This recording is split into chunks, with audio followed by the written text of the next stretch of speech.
itu saya murtad dulu atau enggak ya. Karena mengingat sekolah saya dari TK sampai SMA itu kan di Katolik ya. Apalagi SMP-nya di Susteran begitu ya, saya di Sukabumi. Nah, itu padahal saya sama orang tua disekolahkan agama juga, sekolah agama di tempat saya gitu ya. Nah, sering juga saya berdebat dengan suster tentang perjanjian lama karena yang diambil oleh Bu Elis. Ini disengaja tuh gimana, Bu? Qadarullah ya. Masya Allah. Qadarullah. Kok bisa gitu ya tanggal itu hari libur nasional menjadi hari lahirnya MT Masya Tergelitiknya Allah. karena gimana kok? Ada apa dengan tanggal 25 Desember? Tergelitiknya karena ini majelis taklim. Tapi dibentuknya pada hari Natal agama sebelah gitu. Ya, betul. Itu Tetangga sebelah. Sengaja tuh gimana, Bu? Kami, Bu ya, kami di Jakarta, di komunitas kami yang mualaf-mualaf ini, kami juga mengadakan acara khusus malam sebelum tanggal 25 Desember. Kami sebut malam itu malam apa? Bukan malam Natal gitu. Tahu nggak maksudnya? Iya, iya. Maksudnya tahu nggak? Belum saya. Bukan malam Natal. Jadi kami apa ya? Kalau 25 Desember kan dirayakan oleh saudara-saudara kita yang Nasrani, ya kan? Kita yang Muslim, apalagi yang masih bisa disebut mualaf nih, kita merayakan malamnya tuh sebutan bukan malam Natal. Karena memang tidak merayakan.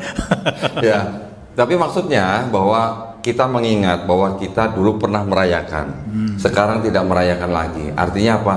Kita tidak mengimani Nabi Isa alaihissalam sebagai Tuhan lagi. Jadi kita hanya bertauhid, mengesahkan Allah Subhanahu wa taala. Itu sih ya. Masya Allah. Nah, tadi kalau Kang Rahman bertanya triggernya apa? Memang saya ini kan boleh dikatakan saya ini kafir karena orang tua. Iya. Iya kan? Setiap manusia yang lahir kan sebagai muslim. Fitrah. Setiap bayi yang lahir kan fitrah. Kita semua ini fitrah.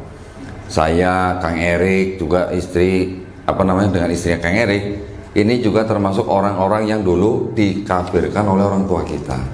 Jadi ketika kita menemukan Islam, kita akhirnya menerima Islam sampai memeluk Islam, kita sebenarnya bukan pindah agama, Kang Rahman. Kita sebenarnya kembali ke fitrah kita. Itu ya. Jadi saya selalu mengingatkan kepada saudara-saudara yang muslim, yuk kita selalu ingat bahwa kita tuh fitrahnya muslim. Jadi jangan sampai tergelincir gitu. Tergelincirnya mending kalau rumah ya gede gitu ya, berlian misalnya berapa karat gitu misalnya, atau uang bermiliar-miliar. Ini saudara kita ada yang tergelincir imannya hanya gara-gara sembako. Nah, setuju ini. Hanya gara-gara bantuan yang mungkin sebulan habis gitu ya. Iya. Mungkin 2 bulan habis. Bahkan mungkin ada yang seminggu habis. Ya. Tetapi bisa menggadaikan imannya hanya untuk kenikmatan dunia yang sangat-sangat sementara gitu. Itu yang saya tidak ingin saudara kita yang muslim sampai tergelincir imannya. Oleh apa? Oleh upaya-upaya pendangkalan akidah dan juga upaya-upaya pemurtadan. Saya senang sekali di hadapan saya ini adalah ibu-ibu yang hebat-hebat nih, notaris-notaris nih ya. Ya. Ini kan pendidikannya nggak sebentar. Yes, ya kan? betul. Biayanya juga nggak murah ya Bu ya.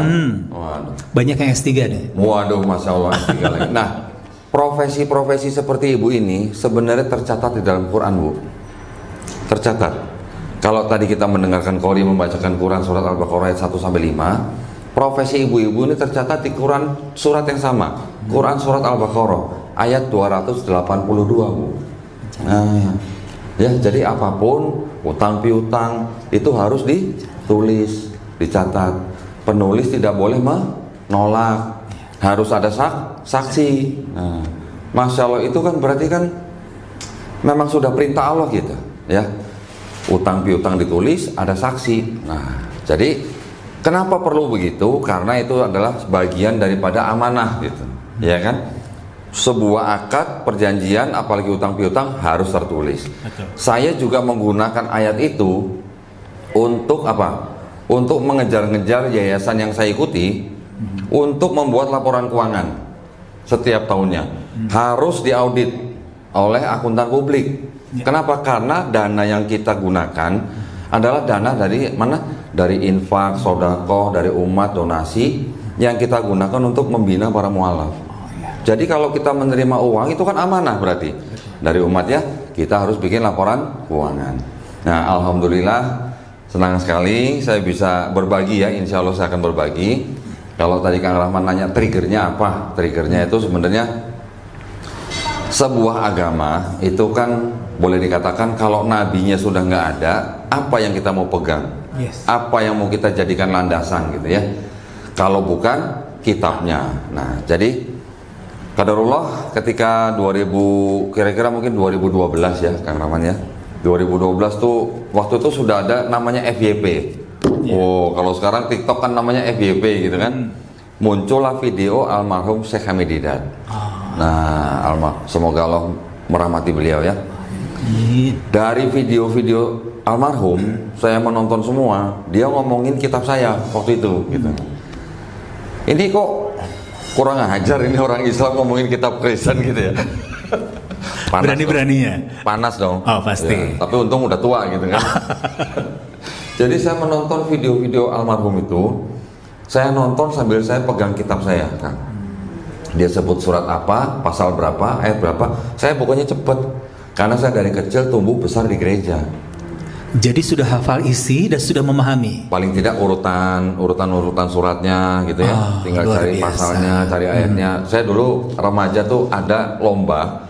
Kalau di Islam kan ada lomba MTQ gitu kan. Betul. Kalau di gereja kita dulu ada lomba buka-bukaan, cepet-cepetan buka Bible gitu. Oh, selalu juara? Pernah juara. Masya Allah. Jadi ketika almarhum Syekh Hamid Didat sebutkan di dalam kitab Kristen surat ini, pasal ini, ayat ini, saya bukanya cepat sekali. Karena juga kenapa? Karena di dalam kitabnya Kristen itu ada indeksnya. Nama-nama suratnya itu diberi indeks. Kalau kita misalnya ya, kita mencari surat Al-Maidah misalnya.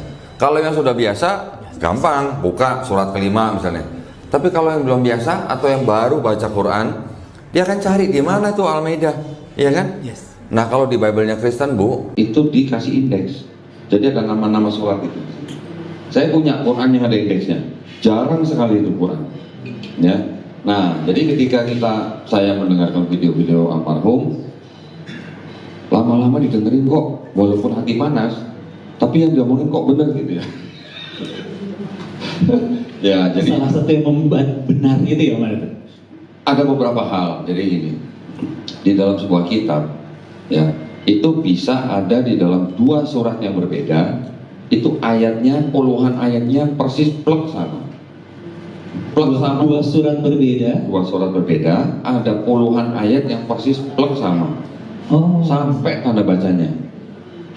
Itu namanya apa Bu? Kalau di apa namanya? Kalau di dalam plagiat, betul Bu. Plagiarisme.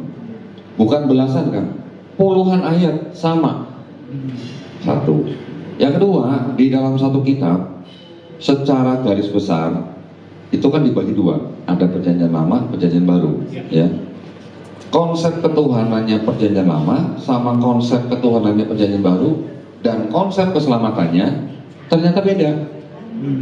Saya juga baru sadar ketika saya nonton videonya almarhum Syekh Hamid Didat gitu. Baru sadarnya ketika saya nonton dan saya dibacakan ayat-ayatnya. Padahal saya tahu ayat itu, tapi saya tidak pernah mempunyai sudut pandang dari sudut orang di luar Kristen gitu.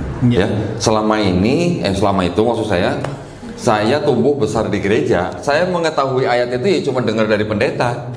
Gitu ya. Jadi saya mendengarnya hanya dari sudut pandang orang Kristen. Ya.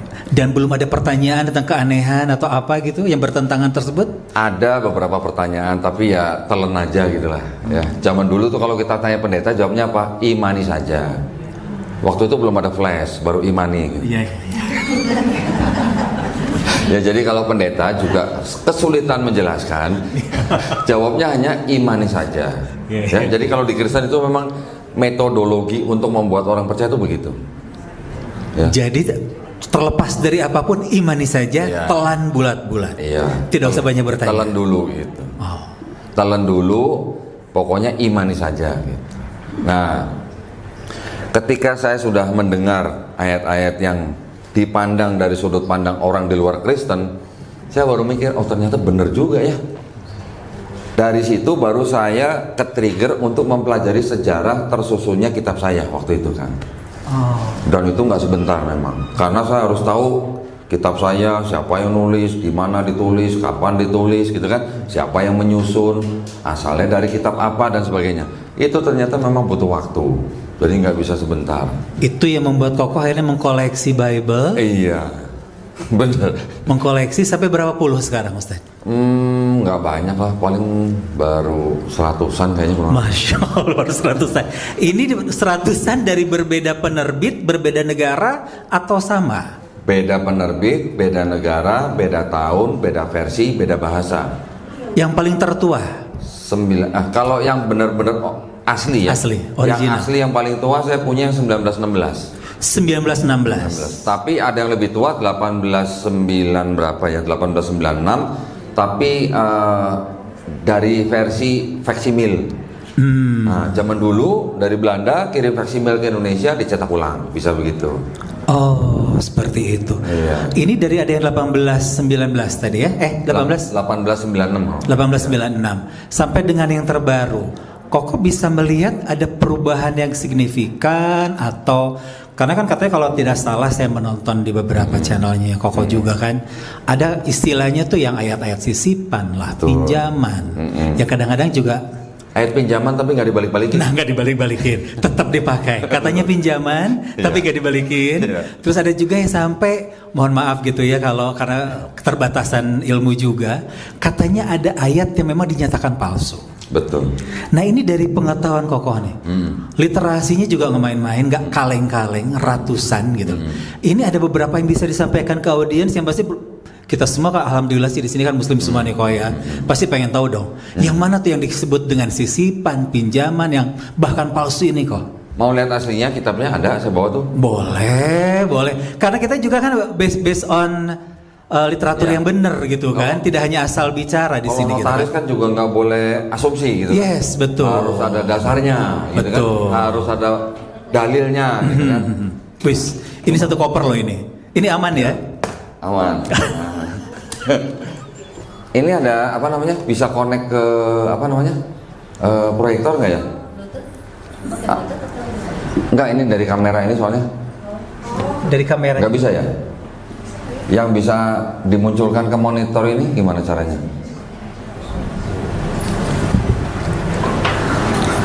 Atau mungkin bisa bantuan ke dari Hotel Sofia. Atau ya? Terus lagi. Ini aja. Nah.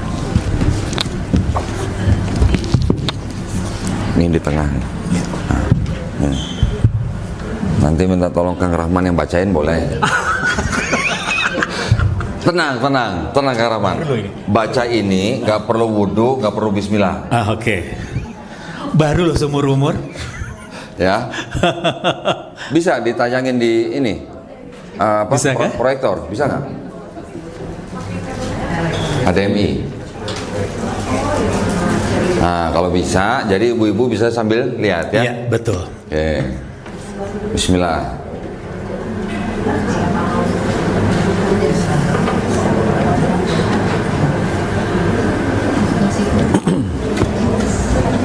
Sambil nunggu saya ambil air sebentar ya. Boleh, boleh. Suaranya agak kering. Oh iya.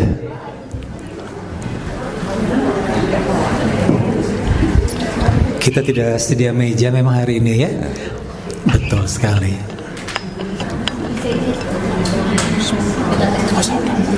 Udah pakai ini.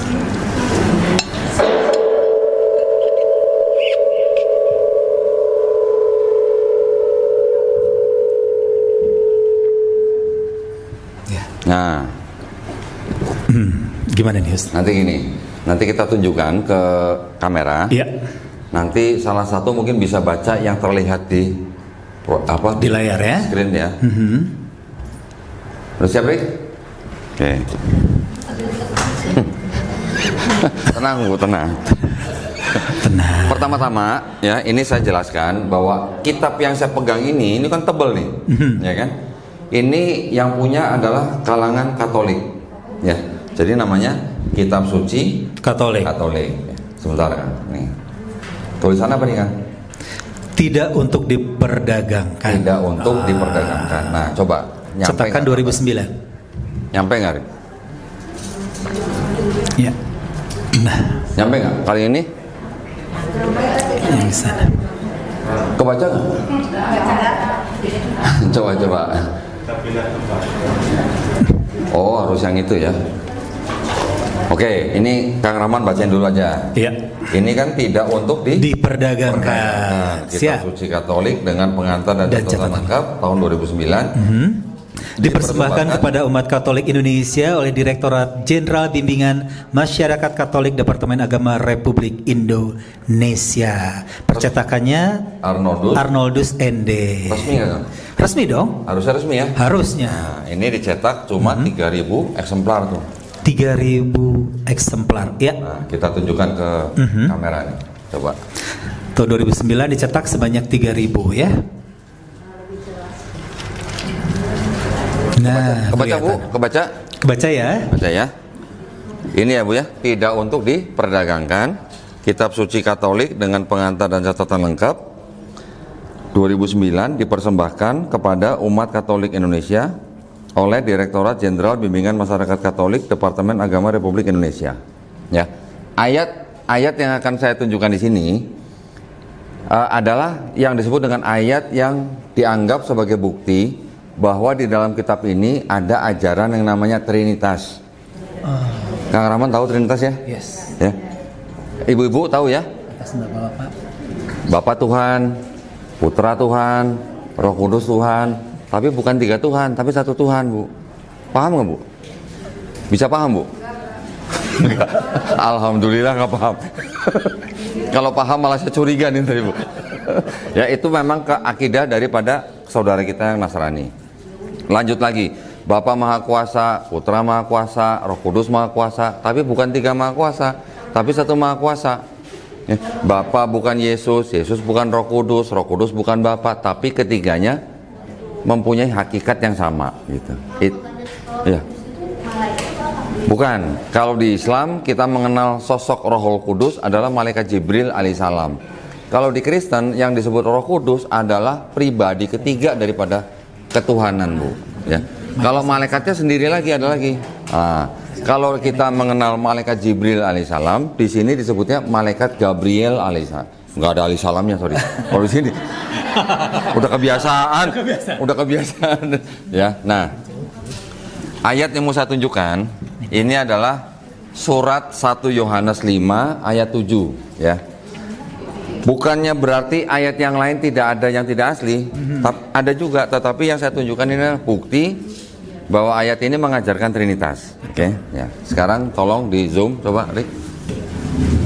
Ini. Nih.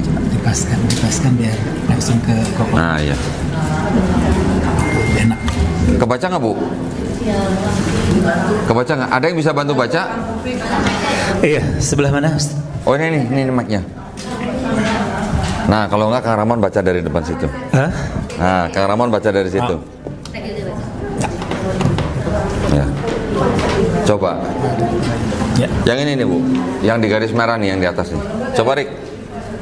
Nah. Sebab ada 3 yang memberi kesaksian Ya. di dalam sorga, Bapa, Firman, dan Roh Kudus, dan ketiganya adalah 1. Nah, jadi ada Bapa, Firman, Roh Kudus, dan ketiganya 1. Itu yang disebut dengan ajaran Trinitas, ya. Ada 3 pribadi dan disebut 1. Lanjut, Mbak. 8 dan ada 3 yang memberi kesaksian di bumi. Di bumi. Nah, ayat ini ada catatannya, Bu. Ada catatan kaki namanya. Namanya kan catatan kaki ya, Pak. Cuma ditulis pakai tangan gitu. Iya. Bukan ditulis pakai kaki. Ya. Catatan kakinya bagaimana? Ini. Yang di garis bawah nih. Tolong bisa dibacain lagi, Iya. Pak. Sebentar. Ayat Yang di catatan footnote yang di bawah yang dikasih garis merah. Nah. Miring ya? 7/8 ya. Di dalam sorga, Ya. di bumi, bagian ayat ini tidak terdapat dalam naskah-naskah Yunani yang paling tua dan tidak pula dalam terjemahan kuno bahkan tidak dalam naskah-naskah paling baik dari Vulgata. Bagian ini kiranya aslinya sebuah catatan di pinggir halaman salah satu naskah terjemahan Latin yang kemudian disisipkan ke dalam naskah-naskah oleh penyalin dan akhirnya bahkan disisipkan ke dalam beberapa naskah Yunani. Karenanya bagian ini pasti tidak asli. Boleh diulang kan? Karenanya bagian ini tidak pasti. Hah? Pasti. Karenanya bagian ini pasti tidak asli. Pasti tidak asli. Pakai kata pasti loh. Iya. Berarti kan sama kitab ini malah dibenarkan benar-benar tuh nggak asli gitu. Jadi disebutkan di ayatnya. Iya. Di ayatnya disebutkan di sini ada 3, tapi di sini juga kontradiktif gitu kan? Iya. Jadi ayat ini ada yang berada di dalam tanda kurung nih. Nah, dari mulai di dalam sorga sampai kata di bumi itu kan ada tanda kurungnya nih. Kelihatan nggak ya Bu ya? Tanda kurung ini menandakan bahwa kalimat ini itu tidak ada di dalam naskah-naskah terjemahan yang paling tua atau yang paling baik. Ya, di sini tadi disebutkan kan catatan kakinya ada yang disebut dengan Vulgata. Vulgata itu adalah Bible dalam bahasa Latin di abad keempat. Nah ya, itu di kitab-kitab abad keempat itu tidak ada ayat ini gitu Bu. Saya punya satu lagi kitab namanya versi dalam bahasa Inggris disebutnya New International Version. Di dalam kitab itu malah disebutkan kalimat yang tadi ini tidak terdapat dalam salinan-salinan kuno sebelum abad 16. Abad 16 itu berarti tahun 1501 sampai 1600 ya. Tidak ada ayat itu. Nah, jadi kalau ketika ada sebuah ajaran yang mengajarkan Trinitas, kalimatnya ada tapi ternyata pasti tidak asli. Nah, gimana rasanya tuh? Rasanya bagaimana kita bisa percaya? Kontradiktif banget kan, paradoks istilahnya kan ya, kontradiktif betul-betul gitu. Coba Kang Rahman sudah biasa baca Quran, misalnya di Quran ada catatan kakinya, ayat Al-Fatihah nih, ayat 3 Al-Fatihah nih pasti tidak asli gitu. Yang mengeluarkan mushaf Quran tuh badan atau lembaga yang berwenang gitu. Rasanya gimana? Rasanya buat apa dibaca? Ya, gitu. Betul. Jadi ketika saya menemukan perkataan almarhum Syekh Hamididad bahwa yang di dalam Bible itu istilah dia nih ada yang disebut dengan fabrication, insertion, concoction gitu. Istilahnya begitu, disisipkan, ditambahkan, difabrikasi gitu. Wah kan gimana dong rasanya? Hancur gitu rasanya. Jadi kan timbul ketidakpercayaan kepada ajaran itu gitu ya. Memang boleh dikatakan inti daripada ajaran kekristenan yang utama itu kan adalah ajaran Trinitas. Tetapi Kristen yang mempunyai ajaran Trinitas ini Kang, ini bukan Kristen satu-satunya gitu. Baiknya boleh lagi? Oh ya, boleh. Yang lebih enak? Ya.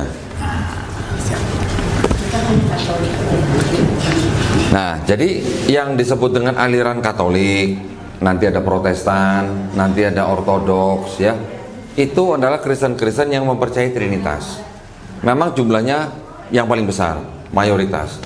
Tetapi selain itu juga ada Kristen yang disebut dengan Unitarian. Kristen Unitarian menggunakan kitab yang sama, tapi mereka akidahnya Yesus bukan Tuhan gitu kan. Ada yang begitu. Lain lagi. Bukan Tuhan? Bukan Tuhan. Mereka bilang Yesus itu hanya ciptaan. Yesus pernah tidak ada. Yesus itu ciptaan yang paling mulia, bahkan lebih mulia dari malaikat. Nah, mereka tidak menyembah Yesus sebagai Tuhan. Ya, dua nih. Ada satu lagi Kristen yang disebut dengan kelompok Kristen Oneness. Oneness itu kesatuan gitu. Mereka tidak percaya Trinitas, tidak menerima Trinitas. Mereka tidak mempercayai ada 3 pribadi. Mereka percaya satu pribadi, tapi mereka mengatakannya apa? Bapa atau Tuhan Yang Maha Esa ini adalah Yesus. Yesus ini adalah Bapa. Jadi Bapa dan Yesus itu satu pribadi gitu. Oke, jadi ada 3 kelompok yang utama dalam Kristen. Nah, ketiga konsep ini, kelompok ini yang Trinitarian sama yang Oneness, ini sudah dibantah oleh Quran Bu. Quran sudah membantah.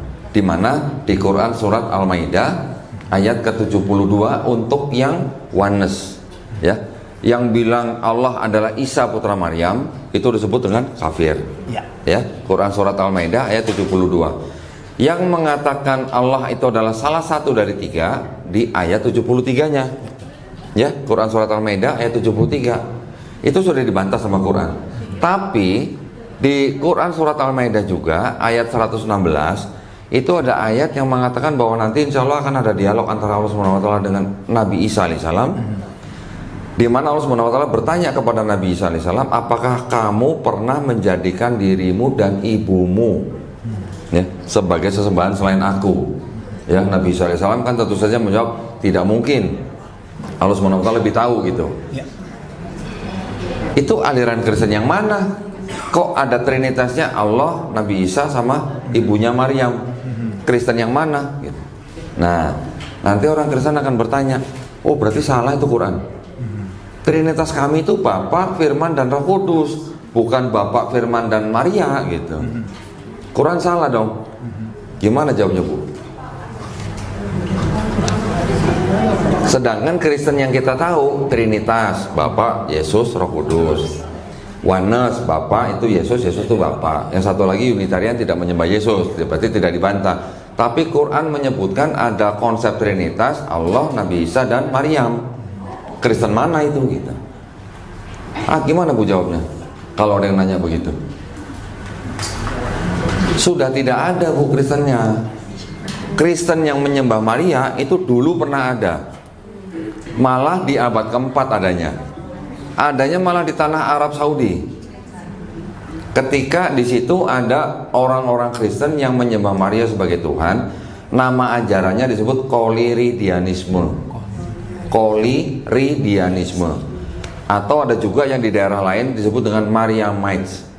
Kristen-Kristen yang menyembah Maria ibunya Yesus sebagai Tuhan. Ada. Jadi Quran nggak salah. Quran tahu dulu ada Kristen yang menyembah Maria sebagai Tuhan. Pak, kalau Injil Barnabas, waduh, belum dan nanya Injil Barnabas ini Bu. Setiap saya kemana-mana kok selalu ditanya Injil Barnabas ya. Waduh. Baik, terima kasih Bu pertanyaannya. Ya. Juga ada gereja, tapi gereja itu gereja Maria apa gitu? Kalau itu gereja Katolik Bu. Nah, itu gereja Katolik. Kalau Ibu nanya Injil Barnabas, saya nanya dulu Bu, Injil Barnabas ada 3, yang Ibu maksud yang mana? Injil Barnabas yang tidak boleh dibaca karena katanya udah hampir dengan kayak Islam. Yang ini juga tidak boleh dibaca Bu. Ini namanya Epistle of Barnabas. Ditulis kira-kira abad kedua Masehi Bu. Tapi bukunya tuh persis kayak Injil itu juga Pak. Gini, nanti ada lagi gini Bu. Ini udah saya bawa bukunya cukup banyak, jadi agak milih nih sekarang nih.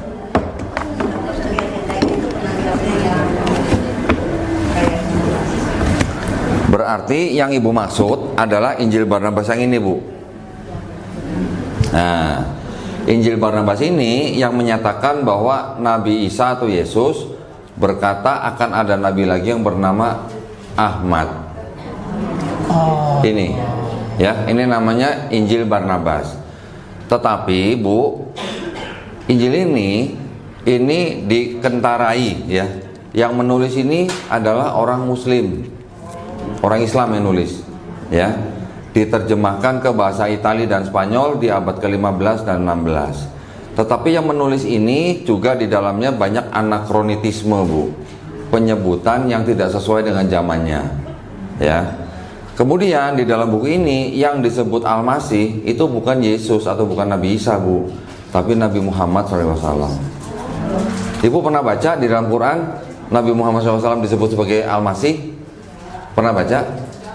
Tidak ada. Di dalam Quran yang disebut Al-Masih adalah Nabi Isa alaihissalam putra Maryam. Jadi makanya Injil Barnabas ini tidak pernah saya pakai Bu. Nah, karena ini juga tidak sesuai dengan akidah Islam, gitu ya. Nanti ada lagi satu lagi yang namanya Acts of Barnabas, ditulis kira-kira abad ke-5 Masehi. Tapi itu pun juga tidak seperti ini isinya. Ketiga dokumen itu itu ditolak sama Kristen, Bu. Nah, tapi juga ditolak sama Islam. Jadi kita juga nggak pakai gitu, Bu. Kalau kita pakai ini malah diketawain sama orang Kristen malah. Ya. Iya. Kan bisa Quran kan tahun 1 Masehi lahirnya ya. Ya anggap aja begitu, Bu, ya. Kan itu kan zamannya Tuhan. Nah sedangkan diciptakan kan beribu-ribu tahun yang lalu. Iya. Nah, berarti pada saat diciptakan apakah Tuhan itu kenapa pikirkan nggak seperti itu orang-orang Kristen? Ya, gini, Bu. Kalau akidahnya Kristen, bahwa ketika Yesus dilahirkan, anggap aja tahun 1 Masehi, Tuhan Sang Bapa ini tetap ada, Bu. Nah, yang menjelma jadi Yesus itu hanya firman-Nya Bapa gitu. Pendeta akan jawabnya begitu. Jadi Yesus itu adalah penjelmaan firman yang berasal dari dalam Bapa menjadi manusia Yesus gitu. Berarti dia bukan maha dong, bukan maha. Kan Allah Maha Esa. Berarti dia nggak maha karena ada lagi yang di atasnya kan. Mereka tetap bilangnya maha, Bu. Mau diikat, mau dikitik-kitik tetap akan bilangnya Maha Esa. Iya, jadi kemanusiaan Yesus itu adalah hasil daripada turunnya firman dari Bapa yang berasal dari Bapa, dari dalam Bapa turun menjelma jadi Yesus. Dia lahir menjadi Yesus dari Bunda Maria. Jadi dianggapnya firman ini adalah bagian dari Bapa gitu. Jadi menjelma gitu makanya, Bu. Nah, kita di dalam Islam ketika kita berbicara tentang konteks Nabi Isa alaihissalam yang lahir dari perawan suci Maryam, ya, itu adalah karena kun fayakunnya dari Allah Subhanahu wa taala. Allah Subhanahu wa taala menciptakan Nabi Isa alaihissalam dengan firman-Nya. Makanya Nabi Isa alaihissalam di dalam Quran disebut sebagai kalimatullah gitu, ya, diciptakan dengan kalimat Allah Subhanahu wa taala. Tetapi kalau Kristen, kalimatullah itu disembah atau dianggap sebagai Allah itu sendiri gitu, Bu, atau Tuhan itu gitu. Ini pemahamannya Kristen. Malah Kristen bisa menuduh kita, menuduh Islam bahwa gini, Bu.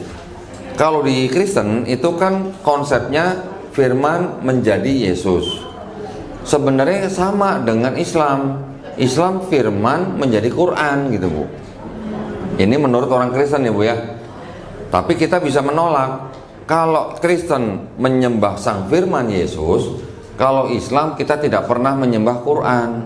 Yang kita sembah adalah yang berfirman gitu. Gitu bedanya, Bu, ya.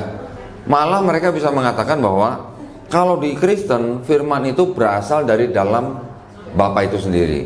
Jadi firman itu menyatu dengan Bapa. Makanya Yesus ketika berada sebagai firman yang berasal dari Bapa, dia bisa disebut Allah. Tapi ketika dia menjadi manusia, dia disebut sebagai Tuhan gitu. Mereka menyamakan kata Tuhan dengan kata Allah di dalam kitab mereka sebagai sebutan, Bu, bukan sebagai nama. Mereka malah menuduh bahwa yang disebut dengan Quran diturunkan dari sisi Allah SWT. Karena ada kata sisi, dianggapnya di luar Allah gitu, Bu. Jadi mereka bilang Quran malah tidak berasal dari dalam Allah, tapi dari sisi Allah. Memang di Quran terjemahnya begitu, dari sisinya Allah gitu. Makanya orang Kristen bilang itu tidak berasal dari dalam Allah. Nah, mereka nanti akan bilang, berarti kalau begitu ada dua yang kekal gitu. Kalau ada dua yang kekal, gimana gitu? Malah mereka menuduh kita. Padahal artinya Quran diturunkan dari sisi Allah itu adalah Quran diturunkan ya berasal dari Allah gitu.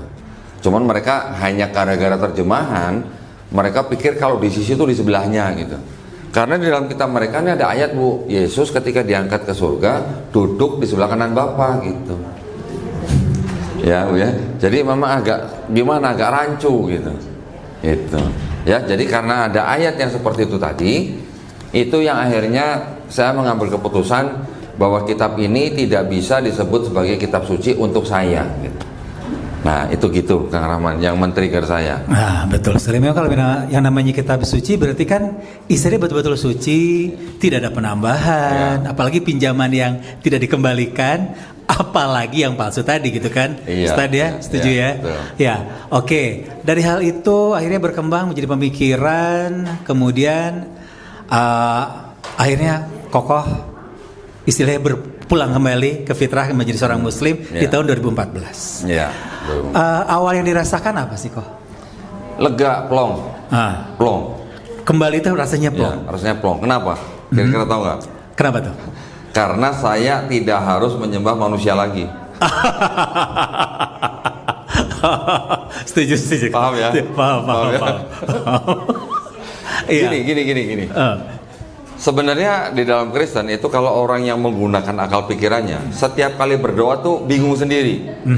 Saya ini berdoanya kepada Bapa, Yesus atau Roh Kudus gitu.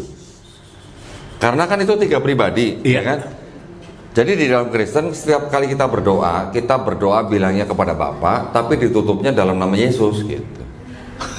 Jadi kadang bingung sendiri gitu. Ini kan terkait hal ini kan Koko udah sering gitu kan istilahnya berargumentasi, berdiskusi ya dengan banyak tokoh-tokoh agama juga dari tetangga sebelah gitu kan. Dan kita juga Bu Elis, Bu Evi juga pasti pernah menyaksikan mereka tidak bisa akhirnya. Tidak bisa menjelaskan kembali. Bisa, mereka pinter Pak. Pinter kan, jangan salah. Yang cerita yang mana tuh yang bisa ngeles gitu Mas. Karena yang saya tahu biasanya begitu Anda menceritakan, kalau Doni cerita ini misalnya yang tadi bahwa ini adalah asal mula dari footnote atau catatan kaki yang akhirnya dimasukkan menjadi ayat dan dinyatakan sendiri bahwa itu adalah palsu. Jawaban mereka adalah sama, gitu kan? Ini gampang, mereka jawabnya gampang. Oh, nggak apa-apa, itu tidak asing, nggak apa-apa, itu tidak penting buat kami. Nah, itu makanya. Ya berarti iman kami. Katanya. Makanya saya bilang mereka pinter. Pinter apa? Pinter ngeles. Seperti bajai gitu.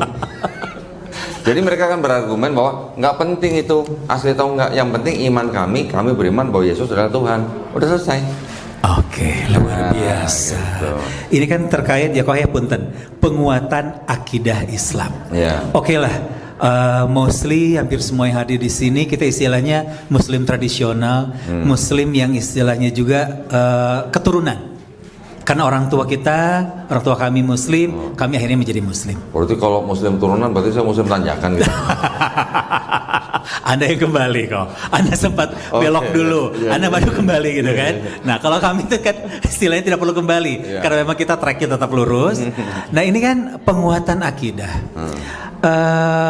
Oke lah, kita agak-agak berpindah sedikit, berbelok sedikit gitu kok. Tadi kan sejarah Koko udah kita dengarkan bersama, sejarah tentang Koko. Sekarang kembali kepada kepenguatan akidah Islam.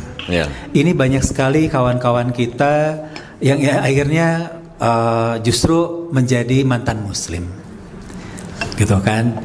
Ya kan? Karena berpindah juga ke sebelah atau ke agama yang lain.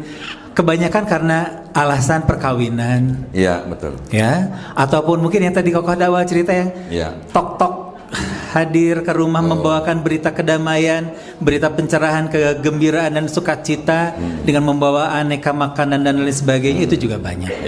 Padahal kita semua tahu, teman-teman juga tahu bahwa sudah ada apa tuh yang tahun 79 itu tuh yang itu Menteri namanya Mendagri sama keputusan bersama 2 menteri.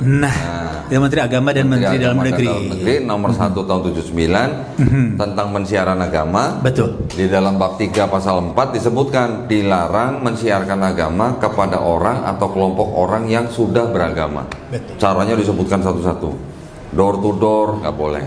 Memberikan bantuan sembako atau apapun yang berupa materi yang ujung-ujungnya mengajak orang pindah agama, itu nggak boleh.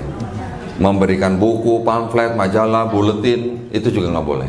Menawarkan cinta gimana? Menawarkan cinta kasih. Mereka bilangnya menawarkan berita keselamatan kan? Maksudnya jangan menikah itu loh. Oh menikah. Nah gini, ini juga sangat penting ya buat ibu-ibu yang ada di sini. Mungkin yang anaknya sudah waktunya menikah.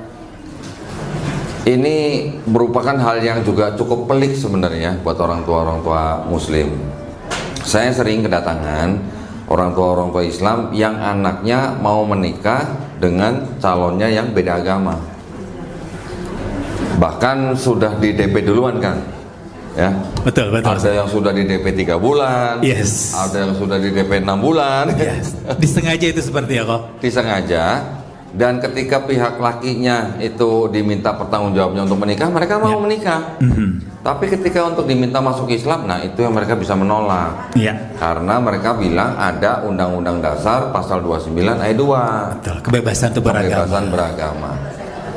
Ketika saya diundang orang tua yang keadaannya seperti itu, bagaimana kita harus menghadapinya? Ya. Kalau memang orang itu tidak mau masuk Islam, kan kita juga tidak bisa memaksa. Saya bilang, kita tidak bisa maksa orang untuk masuk Islam, Bu. Ya, saya bilang. Ya sudah, kalau udah begitu, ini anak sudah mau lahir, lahirkan tanpa ayah, tanpa pernikahan. Saya bilang begitu. Lebih baik seperti itu daripada anaknya harus masuk agama lain atau pindah ke agama lain. Lebih baik bayi ini tidak punya ayah, ibunya lebih baik tidak menikah daripada iman ibunya digadaikan masuk ke agama lain. Itu lebih penting, itu lebih baik daripada murtad, kemudian anaknya nanti juga masuk agama mereka. Itu yang tidak kita inginkan. Dosanya berlipat-lipat itu ya. Saya lebih baik begitu daripada nikah, ya itu malah lebih ini lagi ya. Saya pernah beberapa kali begitu kan. Oke, bicara tentang tadi yang keputusan bersama dua menteri, kemudian pasal 29 Undang-Undang Dasar 45 tentang kebebasan beragama. Tetapi kan dalam keputusan dua menteri itu juga ada pernyataan untuk melarang menyebarkan agama kepada yang sudah beragama. Iya, betul. Nah ini ada punishmentnya atau apa gitu kan? Kok pernah nggak sih mengalami misalnya, biasanya kan orang hanya sekedar ada yang datang tuh ke rumah tetangga kita, paling cuma ditanya doang, ngapain tuh orang gitu kan? Itu gimana sih kok? Menurut pandangan Koko? Di keputusan bersama itu kan, itu sanksinya begini. Barang siapa melanggar ya bab ini, pasal ini, akan dikenakan sanksi sesuai dengan ketentuan yang berlaku. Nah, sanksinya harus cari ketentuan lain yang berlaku. Bisa dari KUHP atau dari bisa keputusan yang lain, begitu. Jadi menurut saya keputusan bersama yang nomor 1 tahun 79 itu boleh dikatakan apa ya? Tumpul gitu. Atau harus mencari sanksi-sanksi karena lain. punishmentnya tidak ada. Iya. Oke. Jadi paling banter ketika ada pelanggar, kita bawa ke Polsek atau ke Polres bisa jatuh-jatuhnya paling dinasehatin gitu. Tapi kalau untuk efek jerah bisa juga dibawa ke Polsek atau ke Polresnya sambil ditelanjangin, bisa juga. Diarak gitu maksudnya ya. Nanti dari Komnas HAM protes. Gimana tuh kok? Jangan. Kalau udah pelakunya bersama-sama kan tinggal dicari aja pelakunya. Siap. Baik, terkait dengan penguatan akidah Islam, akidah kita sendiri nih kok ya. Memang ada beberapa saudara kita yang istilahnya mungkin ya agak kekurangan, baik dari segi keilmuan ataupun juga imannya yang kurang. Ya, kalau ya insya Allah kalau yang hadir di sini kan sering ke pengajian, otomatis di recharge terus. Ya, yang kita tonton juga yang baik-baik. Salah satunya channelnya Koh Dondi gitu kita tonton ya kan. Itu kan bisa memberikan istilahnya imunitas kita lebih baik. Ini bagaimana bagi orang-orang yang imunitasnya agak kurang nih kok? Solusinya gimana sih kok untuk penguatan akidah kita kok? Solusinya ya yang pertama kita tidak bisa pungkiri bahwa mereka juga harus tetap ikut mengaji. Jadi guru-guru mengaji kita juga memang sangat-sangat kurang. Saya juga mengajar di sebuah sekolah tinggi ilmu dakwah Muhammad Nasir di Bekasi. Dai-dainya yang datang itu adalah anak-anak muda dari berbagai daerah di Indonesia. Mereka semuanya full beasiswa. 2 tahun pertama mondok di kampus, 2 tahun kedua mereka harus tidur di masjid-masjid sebagai marbot atau imam. Ya. Mereka sebelum pulang ke daerah kita bekali dengan ilmu ini, kristologi ini. Jadi ketika mereka pulang, mereka bisa membersamai umat Islam yang ada di tempat mereka masing-masing dengan bekal ilmu ini. Ketika ada misionaris datang, paling tidak mereka bisa menjadi benteng lah gitu ya. Tetapi untuk saudara-saudara muslim kita yang memang ekonominya rendah, yaitu tanggung jawab bersama, tanggung jawab umat Islam dan juga tanggung jawab pemerintah, begitu kan? Pemerintah kan juga harus mengentaskan kemiskinan di Indonesia. Kita umat Islam juga sebenarnya punya tanggung jawab kepada umat Islam lain yang dalam taraf paling rendah gitu misalnya. Lewat apa? Lewat zakat. Yes. Allah Subhanahu wa taala sudah menurunkan aturan, pasti berguna, pasti bermanfaat, tinggal bagaimana orang yang menjalankan gitu. Kan begitu. Bisa nggak seluruh manusia Islam di Indonesia yang katanya mayoritas, setiap penghasilannya dipotong 2,5% setiap bulan? Bisa nggak? Bisa. Mau pegawai negeri, mau pegawai swasta, kira-kira bisa nggak? Harusnya bisa. Harusnya bisa. Tapi sudah belum? Belum. Belum ya. Belum, karena belum, makanya masih ada masyarakat yang miskin. Coba dijalankan semuanya. Itu kan aturan berasal dari menciptakan manusia.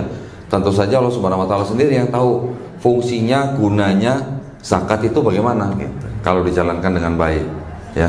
Memang Indonesia bukan negara yang menjalankan syariat Islam. Tetapi kan kita umat Islam kan bisa menginisiasi atau mencoba bekerja sama dengan pemerintah untuk bagaimana misalnya MUI yang menyatakan atau mengeluarkan fatwa. Bisa aja kan? Kalau mengaku Islam gitu, KTP-nya Islam, ya harus rela. Penghasilannya potong 2,5%. Kalau dikelola dengan baik, insya Allah kemiskinan pasti bisa hilang. Saya pernah didatangin Kang Rahman oleh petugas pejabat Basnas. Mereka membawa laporan keuangan, tapi ini kaitannya dengan mualaf ya. Kalau yang fakir miskin mereka sudah salurkan lah, ya. Tapi kan mungkin karena belum meratanya, sehingga mungkin belum semua. Belum terasakan. Tetapi pejabat Basnas itu datang ke saya karena apa? Karena dia melihat video saya mensyaratkan orang memberi uang zakat. Dia bilang, Kok Doni kan bukan ambil zakat, nggak boleh ngasih. Ini titipan dari umat, saya harus bagiin gitu loh kan. Dan saya harus teruskan. Ya udah, saya bantu aja, kita jadikan jadi ambil zakat gitu. Ya boleh, silakan ya, kita ikuti prosedurnya. Tetapi yang ingin ditunjukkan oleh petugas Basnas itu apa? Ini loh, ada zakat buat mualaf, mereka pegang uangnya, karena kan mereka menerima zakat dari masyarakat Islam, mereka kan bagi kepada 8 asnaf. Yang terakhir kan mualaf nih. Dananya ada, anggarannya ada, tapi penyalurannya tidak sampai 0,5%. Boro-boro 1%, Bu, nggak sampai 1% penyalurannya. Nah, akhirnya kita jadi banyak bicara bagaimana cara menyalurkan yang bisa diharapkan merata gitu. Salah satunya apa? Ini kan di Indonesia banyak lembaga mualaf, tapi kan tersebar di banyak provinsi. Kita bikin asosiasi lembaga-lembaga mualaf ini supaya Basnas koordinasinya dengan asosiasinya aja, nggak usah kepada setiap lembaga mualaf gitu. Nanti asosiasi ini yang membagikan kepada setiap lembaga-lembaga mualaf itu paling tidak bisa lebih meningkatkan penyaluran atau mengoptimalkan penyaluran zakat kepada mualaf. Bagaimana dengan yang lain, misalnya dengan orang-orang yang terlibat hutang, Basnas juga harus bantu ya, tapi kan bantunya harus dengan teliti. Jangan setiap orang punya utang datang ke Basnas langsung dibayarin gitu kan, nggak bisa begitu. Apalagi gara-gara pinjaman online gitu ya. Judi online. Harus dilihat alasannya, darurat atau tidak gitu kan. Tetapi yang paling menjadi prioritas utama Basnas memang adalah orang-orang yang dalam keadaan fakir miskin. Itu memang yang harus dientaskan gitu. Yaitu tugas kita bersama, umat Islam dan pemerintah memang harus saling bekerja sama gitu kan. Ya. Luar biasa. Oke, masih ada keterkaitan nih, Koh ya. Ini kan di agama sebelah ada ayat yang mewajibkan mereka untuk menyebarkan risalah mereka juga dalam tanda kutip atas nama yang tadi Trinitas itu, kalau tidak salah ya. Ayatnya gimana sih? Ada lagi. Gimana kalau ayatnya itu, saya lupa itu. Kalau perintah di dalam kitab ini untuk menyebarkan agama mereka itu ada di surat Matius pasal 28 ayat 19 ya. Bunyinya begini, Bu. Karena itu pergilah, jadikanlah semua bangsa muridku, murid Yesus maksudnya. Karena kalimat itu dianggap sebagai perkataan Yesus. Karena itu pergilah, jadikanlah semua bangsa muridku, baptislah mereka dalam nama Bapa dan Putra dan Roh Kudus. Ada perintah baptislah. Menyebar ke seluruh dunia, ke seluruh negara, bangsa bilang. Seluruh bangsa. Ya. Jadikanlah semua bangsa muridku, murid Yesus. Jadi kan dijadikan Kristen gitu maksud mereka. Dibaptis dalam nama Bapa dan Putra dan Roh Kudus. Itu perintahnya. Jadi kalau belum dibaptis kan belum selesai urusannya. Nah, itu perintahnya, Bu. Ayat itu disebut sebagai amanat agung. Amanat agung, oke. Kalau kita di Islam juga disuruh berdakwah nggak? Ada. Sampaikanlah walaupun hanya satu ayat. Nah kalau ini belum dibaptis, belum kelar urusannya. Harus sampai kelar. Harus sampai dibaptis gitu.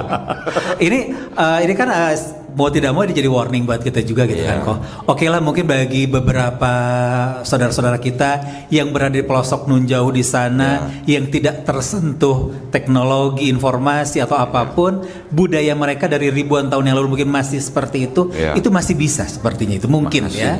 Dan kita juga yang istilahnya memiliki akidah yang yang serius, yang betul Iya. ya dari Allah Subhanahu Wa Taala juga punya kewajiban yang sama tentunya kan ya Iya, Kok. betul. Nah menurut Koko istilahnya kita pun juga memiliki kewajiban yang sama gitu kan. Nah perlombaan di sini tuh bagaimana Kok? Gini, kalau di Islam kita kan juga diperintahkan untuk mengajak orang di luar Islam untuk masuk Islam. Ya. Tapi karena ada peraturan keputusan bersama nomor 1 tahun 79 itu, kita tidak menyebar dai-dai kita kepada orang-orang yang sudah beragama. Kita juga menyebar dai-dai kita ke daerah-daerah pedalaman, kepada suku-suku pedalaman yang belum beragama. Kita mengajak mereka masuk Islam. Bahkan pernah dengar ustadz yang memasukkan orang Papua masuk Islam pakai sabun. Oh, Pernah dengar? Orang Papua, Iya, iya. Ustadz Fadlan. ya. Itu saudara saya. Saudara saya. Ada yang sabun, ada yang dengan air juga kalau nggak salah, di mana itu tuh? Saya lupa. Air. Ya misalnya bikin pompa atau apalah Oh gitu. iya, pompa. Pompa Ya. saya sama Kuani juga pernah Oh di iya. NTT. Nah Tapi ini NTT betul. ada satu ustadz di Papua mengislamkan kira-kira 1.000 orang lebih pakai sabun. Ustadz Fadlan. Dia telepon saya, Kodonitan itu saudara saya. Iya saudara Seman. Bukan, kita saudara satu fam katanya. Oh yang bener, saya Fadlan Garamatan. Kan Doditan gitu kan. Iya saya bilang gitu. Saya pikir seriusan loh. Kok? Ternyata saya juga ada hubungan sama marga di Sumatera Utara. Ada hubungannya dengan marga Aduh. Panjaitan gitu kan. Baca depan.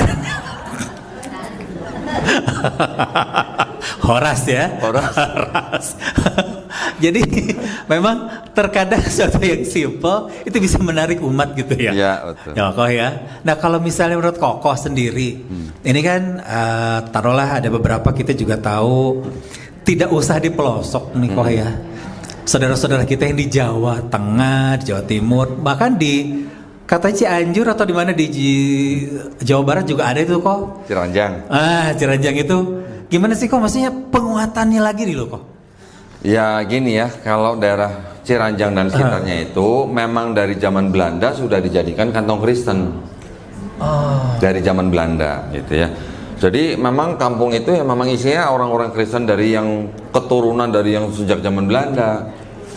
Gitu. Bukannya orang Kristen orang Kristen mengajak orang Islam masuk Kristen di daerah situ, sebenarnya tidak begitu tepat. Tapi memang daerah itu sudah jadi kantong Kristen sejak zaman Belanda, makanya banyak Kristennya. Orang yang di luar Cianjur pikir oh Kristenisasi, Kristen. Orang udah Kristen dari awal dari orang tua mereka. Gitu. Dari buyutnya juga memang dari sudah. buyutnya, gitu. Setuju. Nah ini kalau denger Ciranjang tuh Kang Erik tuh sama Mbak Yuli. Mamanya Kang Erik tuh asli Ciranjang. Ya. Oke. Mamanya waktu itu masih Advent. Kang Erik kan sudah masuk Islam. Iya. Mamanya tahu Kang Erik ikut saya. Mamanya juga nonton video saya. Terus mamanya bilang sama Kang Erik, Rik, mama pengen ketemu Kodondi, bisa nggak? Erik bilang, ya kita langsung datang ke Ciranjang, deket kan ya. Kita samperin mamanya, kita ceritain. Saya cuman bawa Bible ini aja nih, Kang Rahman. Yang merah ini? Yang merah ini aja, tipis kan. Ngobrol sama mamanya Erik, bicara 1 jam. Akhirnya mamanya Erik bisa mengakui bahwa Yesus bukan Tuhan berdasarkan ayat-ayat di sini. Mamanya Erik ngakuin Yesus bukan Tuhan. Ya sudah kan saya tawarkan, ayo Bu kalau mau masuk Islam saya bantu. Jawabnya apa? Nanti dulu ya. Kenapa? Kalau saya masuk Islam saudara saya nanti begini gitu. Jadi di situ sudah sangat kuat ikatannya ya. Setiap ada orang bagian keluarga besar yang murtad, wah itu apa namanya penghakiman secara keluarga tuh berat gitu. Bahkan mamanya Erik waktu itu pernah cerita, saya pernah sakit, rambut saya rontok, saya pakai kerudung masuk gereja, saya disangkain teroris gitu. Sampai begitunya ya teman-teman gerejanya itu. Iya. Wih ada teroris masuk gereja kan. Diledeknya begitu ya. Jadi mamanya waktu itu belum mau masuk Islam gara-gara takut dengan saudara-saudaranya. Itu hari Jumat saya datang ke rumah mamanya Erik. Hari Selasa saya ke Majalengka dikabarin Erik, kok mama sudah nggak ada. Masya Allah. Belum bersahadat. Padahal dia sudah mengakui Yesus bukan Tuhan berdasarkan kitab dia sendiri. Itulah yang namanya hidayah. Ya kan? Bukan dari manusia tapi hanya milik Allah Subhanahu wa taala. Jadi hidayah itu memang mahal gitu. Betul. Ya. Begitu datang harus segera dijemput, harus segera kita laksanakan gitu ya. Oh ya, nggak boleh dilama-lama ya. Alhamdulillah sebulan kemudian papanya Erik yang bersyahadat di Jakarta dengan saya. Alhamdulillah. Itu namanya dia mau menjemput hidayah. Tapi ketika ada orang yang masih memikirkan duniawi, tidak memikirkan akhirat, dia bisa hanya menahan karena takut sama saudara-saudaranya, ya bisa begitu kejadiannya. Gitu. Jadi tidak diizinkan Allah SWT. Masya Allah. Yang sudah bersyahadat dibantu sama Kokoh udah berapa ribu atau berapa? Oh enggak. Kan kita mulainya. Kita juga mulai aktifnya itu kan baru gencarnya kan di awal 2023, 2022 ketika kita mulai mencari pemuka agama mereka atau Kristen untuk berdebat. Karena saya memang sebagai ketua Litbang Yayasan Pembina Mu'alafah Tauhid itu ditugaskan untuk berdebat setahun minimal 2 kali dengan pendeta. Harus minimal 2 kali. Iya. Main job saya berdebat gitu. Allahu Akbar. Nah, Masya Allah. debatnya itu kita yang fasilitasin, Kang Rahman. Kita yang mengundang, kita sewa gedung di hotel seperti ini, ya, sewa tempat kita yang bayar, mereka kita sewain kamar, tidur di hotel, makan kita sediain, transportasi kita ganti, pulang diamplopin. Ya. Jadi kita mengadakan acara debat itu resmi 1 kali acara itu kira-kira minimal 70 juta sih habis. Masya Allah. Ya. Setelah debat, ya sudah, kita hanya menggunakan pendeta itu sebagai partner dalam hal edukasi. Kami di dalam yayasan juga bikin aturan yang ketat tentang debat. Iya. Ini pendapat-pendapat ini tidak boleh menyerang pribadi orang. Iya. Tidak boleh menghina agama orang. Iya. Tidak, apalagi menghina sesembahan orang. Betul. Jadi kalau ada yang melanggar itu diskualifikasi, keluarin, usir. Gitu. Jadi kita nggak main-main dengan unsur penistaan agama itu, kita nggak main-main. Bahkan saya pernah masukin penjara pendeta di Malang karena dia menista nabi kita. Serius? Oh serius. Ketika Kang Rahman nonton di YouTube misalnya ada pendeta mengeluarkan kata-kata yang tidak sepantasnya untuk nabi kita, apa yang kita lakukan? Ya kan? Iya. Saya download videonya, saya kirim ke jaringan saya, nyampe ke Polda Jawa Timur, dijemput sama Polda Jawa Timur. Pra-peradilan dia kalah, vonis dapat setahun lebih. Lumayan. Pembelajaran kan, Bu? Iya. Lumayan kan? Dia menghina. Di Indonesia kan negara hukum, ada hukum. Jadi kita serahkan pada hukum. Betul. Yang berlaku. Gitu. Iya. Coba kalau nggak ada hukum, kemana tuh orangnya? Walau-walam gitu. Ini sebetulnya agak ngeri-ngeri juga, ini kan direkam ini ya. Iya. Nggak apa-apa. Orangnya tahu kok. Ini buat pelajaran. Nah, sama juga begini. Kenapa? Mungkin ibu-ibu bertanya, kenapa saya belajar kristologi? Ini namanya ilmu kristologi, Bu. Ya. Kenapa saya dan teman-teman di yayasan belajar kristologi? Tujuan kita, selain daripada untuk membentengi akidah umat Islam, kita maunya dengan ilmu ini, kita bisa membentengi akidah umat Islam. Tujuan utama kita. Dengan cara berdebat, perang pemikiran, dan sebagainya. Kalau ada orang di luar Islam yang mendengar kajian kita, kemudian dia menjemput hidayah, masuk Islam, itu bonus buat kita. Ya. Tetapi sebabnya yang lain adalah apa? Karena kalangan mereka juga belajar Islamologi. Ya. Mereka belajar Islamologi. Mereka punya yang namanya sekolah tinggi teologi. Kalau kita mungkin IAIN. Atau mungkin UIN ya Bu ya. Mereka punya sekolah tinggi teologi di mana salah satu mata kuliahnya adalah Islamologi. Kenapa diizinkan oleh pemerintah? Karena pada awalnya pemerintah mengizinkan mereka belajar Islam untuk mengenal Islam. Tetapi yang belakangan terjadi adalah Islamologi itu dipakai oleh STT itu untuk mempelajari Islam lebih dalam, untuk memfitnah Islam, bahkan untuk menista Islam. Ya, ini ada satu kasus nih sekarang sedang berlangsung nih. Iya. Di Gunung Sitolinias. STT Nias namanya. Di di dalam kelas Islamologi mereka itu ada materi-materi yang isinya menghina sesembahan umat Islam. Sudah dilaporkan ke pihak kepolisian. Mungkin sebentar lagi saya dipanggil jadi saksi nih. Itu yang kami lakukan, Bu. Ya. Jadi kami tidak terima agama kami dinista, agama kita dinista. junjungan kita dinista, bahkan sesembahan kita dinista, kita nggak bisa diam aja. Nggak boleh diam aja, kita kejar sampai kemanapun gitu. Videonya sudah saya download, saya bikin video, baru banyak orang tahu, oh ternyata di STT belajar begitu. Terus kemudian di STT itu ya Bu ya, mahasiswa-mahasiswa yang mau lulus dari STT itu dikasih syarat. Syaratnya apa? Kalau mau lulus harus bisa murtadin orang masuk Kristen. Tiap satu mahasiswa yang mau Satu lulus mahasiswa harus bisa memurtadkan orang masuk Kristen. Ada yang 3, ada yang 5, bahkan ada yang 20. Jadi mereka memang belajar Islamologi untuk mempelajari orang-orang Islam, mempelajari agamanya Islam, dan mempelajari bagaimana menarik mereka masuk ke dalam Kristen. Begitu. Jadi ada dua target. Target pertama mereka mentargetkan orang Islam untuk masuk gereja, menjadi Kristen. Target yang kedua mencari orang Islam untuk dijadikan misionaris gitu. Ini kata siapa? Kata mantan-mantan misionaris yang ngaku depan saya. Ya, saya minta mana sertifikatnya? Ada, ditunjukin. STT ini. Mereka cerita. Dan saya juga punya brosur pendaftaran STT. Ya, nanti di bawahnya ada tulisannya. Minimal memurtadkan 3 orang. Masya Allah. Saya dapat malah dari mana? Dari guru kita di MUI. Dia mendapatkan dari masyarakat. Iya. Tuh. Nah makanya karena mereka juga mempelajari agama kita untuk menargetkan kita ya dimurtadkan, kita perlu belajar agama mereka. Kita perlu mempelajari sejarah mereka, akidah mereka, dan kita memandangnya dari kacamata Islam dengan akidah Islam. Tujuannya apa? Supaya umat Islam tidak mudah dimurtadkan. Itu tujuan kami, selain membina para mu'alaf.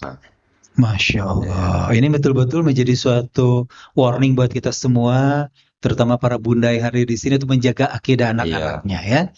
Gini ya Bu ya, mohon maaf ya Bu ya. Kita tuh sudah terlalu sering menerima kasus-kasus ya. Bapak Ibu misalnya yang terlalu sibuk, tidak sempat memperhatikan anaknya, tiba-tiba anaknya sudah murtad, gimana Bu? Nah, ini yang harus kita jaga. Saya sering didatengin keluarga muslim. Pak, anak saya keluar dari minimarket, ketemu pendeta, nggak lama dibawa ke gereja, nggak lama dibaptis. Ketika ditanya anak itu, kamu kenapa bisa begitu? Habis orang tua saya jarang perhatiin saya. Ya, tanggal 31 Desember kemarin Bu, saya diundang ke Bali oleh sebuah keluarga. Anaknya masih SMA, murtad, masuk Katolik. Dia punya pertanyaan kepada orang tuanya nggak bisa jawab. Tanya ke ustadznya nggak bisa jawab. Tanya ke pamannya nggak bisa jawab. Akhirnya pamannya nonton saya sebelumnya. Bilang sama papa mamanya, undang Ko Dodi ke sini, kata gitu. Terus mereka menghubungi mualaf center itu menghubungi saya berangkat ke sana. Alhamdulillah waktu itu sedang kosong. Datang saya ke sana, siang sampai, sore langsung dibawa ke rumah keluarga itu kan. Saya bicara sama anak itu dari maghrib sampai jam 12 malam. Alhamdulillah dengan kitab-kitab yang saya bawa, saya tunjukin, saya suruh dia baca sendiri, saya suruh dia mikir sendiri. Persis pukul 12 malam ketika pergantian tahun baru, anak itu bersyahadat ulang. Alhamdulillah. Bukan karena saya, tapi karena hidayah Allah SWT. Tapi melalui ilmu ini gitu Bu. Kenapa ketika ada orang Kristen datang ke tempat saya, ya Pak ya, ketika mereka bertanya-tanya tentang agamanya mereka, yang saya buka kitab-kitab ini Bu. Saya nggak langsung buka Quran. Saya buka Quran kan mereka juga nggak percaya. Yang saya buka kitab-kitab ini, baca sendiri ya. Ini katanya ini di sini apa. Tahun ini jadi apa. Tahun ini jadi apa. Baca sendiri ya. Saya foto boleh kok. Boleh foto. Di foto-foto, dibawa pulang, di rumah debat sama orang tuanya. Begitu. Ada yang demikian. Selama 2 bulan debat, datang lagi bersyahadat. Alhamdulillah. Gitu kan. Ada juga yang datang, saya buka semua. Bersyahadat, alhamdulillah. Saya tidak pernah ngajak orang itu untuk masuk Islam. Bahkan ada lagi yang begini Bu. Nah, ibu-ibu ini kan walaupun notaris tapi kan pasti tahu hukum lah ya. Di Indonesia kan ada undang-undang perkawinan Bu, nomor 1 tahun 74. Ya kan, tidak boleh nikah beda agama. Di ke-6 agama yang diakui di Indonesia juga tidak boleh, masing-masing melarang nikah beda agama. Tetapi bisa ada lembaga-lembaga di Indonesia bisa memfasilitasi orang nikah beda agama bisa mengeluarkan surat nikah tapi tidak tercatat di catatan sipil. Padahal yang nikah satu Islam, satu Kristen. Gimana Bu kalau gitu? Tidak tercatat di catatan sipil. Anaknya gimana statusnya? Banyak Bu yang datang ke saya begitu. Sudah nikah 15 tahun, sudah nikah 20 tahun, beda agama. Anaknya nggak jelas jadinya. Nah, alhamdulillah sekarang mungkin zaman medsos, zaman internet, orang sudah mudah mengaji. Ada yang datang suami istri Islam, suaminya Kristen. Dia bilang sama suaminya depan saya, pokoknya kalau Mas nggak masuk Islam, kita cerai. Bu, berantemnya di rumah aja Bu, jangan di sini. Tapi maksudnya ibu itu bawa suaminya ke tempat saya, kenapa? Karena mau melihat kitab-kitabnya sendiri. Jadi saya bukain satu-satu depan suaminya. Ini loh Pak, ada gini. Oke, datang. Dia bilang, ya udah saya pulang mikir-mikir dulu. Sebulan kemudian datang lagi, alhamdulillah bersadar. Itu aja yang bisa kita bantu Bu kepada mereka. Mereka-mereka yang mau masuk Islam, ya, kita berusaha membukakan apa yang ilmiah gitu. Ada barang buktinya. Silakan baca sendiri sama gitu. Luar biasa. Memang harus ada bukti ilmiah yang tertulis ya kok ya. Sebagaimana juga Koko bisa kembali ke fitrah sebagai muslim karena juga beberapa ayat yang istilahnya tuh bisa dibuktikan secara ilmiah pada tahun-tahun sekarang gitu kan ya kok ya. Karena ada beberapa ayat-ayat tentang sains yang akhirnya 80% sudah terbukti ya Koko bilang gitu kan. Nah sekarang untuk pengetahuan buat ibu-ibu yang ada di sini kok tentang misionaris tadi. Kalau nggak salah ada istilah C1 sampai C6. Waduh, ini boleh cerita nggak biar awareness kita tuh lebih gitu. Kita lebih mengenal. Ada ciri-ciri nih kalau orang yang seperti ini datang dia adalah misionaris C1 gitu. Gimana tuh kok? Jadi gini, misinya kekristenan untuk melaksanakan yang disebut penginjilan atau misioneri. Itu ada yang disebut dengan kontekstualisasi C1 sampai C6. Kontekstualisasi bilangnya. Jadi kan mereka nyatakan di lapangan. Yang disebut dengan C1 itu sebuah lembaga membangun gereja di sebuah tempat, tapi pelayanannya masih menggunakan bahasa asal. Maksudnya gini, contoh. Misionaris dari Belanda atau dari Jerman datang ke kita Indonesia di tempat terpencil, bikin gereja, bangun gereja, terus kebaktiannya masih pakai bahasa asalnya. Oh, bahasa Jerman. Itu C1. Itu C1. C2 selain pakai bahasa asalnya, itu C2 itu sudah berganti dengan bahasa lokal. Bahasa setempat atau misalnya bahasa Indonesia lah gitu. Bahasa Indonesia, itu kan. Sudah diganti dengan bahasa setempat. C3, mereka sudah selain pakai bahasa lokal, mereka mulai menerima budaya lokal. Budaya dan tradisi lokal. Budaya diterima untuk asimilasi atau asimilasinya? Iya, contoh misalnya, di daerah itu orang punya pakaian daerah tertentu kan. Nah, itu mereka ikutin gitu. Itu contohnya gitu. Pakai baju. Kalau yang pakai ke Papua, mereka pakai OTK gitu. Kan misionaris itu kan itu diberi moto apa? Kalian harus bisa cerdik seperti ular, tulus seperti merpati. Itu moto mereka. Cerdik seperti ular, tulus seperti merpati. Oke. Ya. Itu tadi C3. C4, mereka selain pakai bahasa lokal, menerima budaya tradisi lokal, mereka juga sudah mulai menerima budaya dan tradisi Islam. Catat loh ya. Nah, jadi mereka sudah mulai menggunakan atribut-atribut Islam. Tapi tempat ibadah mereka masih disebut gereja. Tapi nama-nama gerejanya sudah mulai Islami. Contoh gereja Isa Al-Masih gitu. Orang Islam kan lihat Isa Al-Masihnya kan sudah terbiasa. Nah, ketika diajak masuk, yang dibacain Bible gitu. Itu C4. C5, mereka sudah totally berpenampilan seperti Muslim. Biara jenggot, pakai gamis, pakai kupluk. Sudah seperti Muslim gitu. Tapi mereka belum mengaku sebagai Muslim. Jadi mereka melaksanakan misinya dengan atribut Muslim, berjanggut. Tapi mengajarkannya sama. Iya, tapi mereka sudah berpenampilan seperti Muslim gitu. Sudah namakan babi juga gitu. Jadi sudah mulai berpura-pura seperti Muslim, tapi belum benar-benar 100% menyamar gitu. Mereka masih punya identitas sendiri walaupun disembunyikan. Tapi kalau yang sudah C6, Bahkan mereka sudah bisa pergi haji, bisa belajar bahasa Arab. Nanti dia misalnya berprofesi sebagai dosen misalnya, KTP-nya Islam, tapi sebenarnya misionaris. Di Indonesia ada nggak, Bu? Ada. Hati-hati aja, Bu. Ya. Berarti sempat syahadat dulu, karena kan harus bisa pergi haji. Bisa. Ibu-ibu ada yang ingat nama Snok Burgronya? Ya, kita kenal Nama ya. Islamnya siapa, Bu? Abdul Ghafur. Abdul Ghafur ya. Masuk ya. Aceh, Oh iya di Aceh, betul. mengajarkan Islam, Ya. mengajarkan Quran. Betul. Habis itu nggak lama Aceh baru bisa ditundukkan.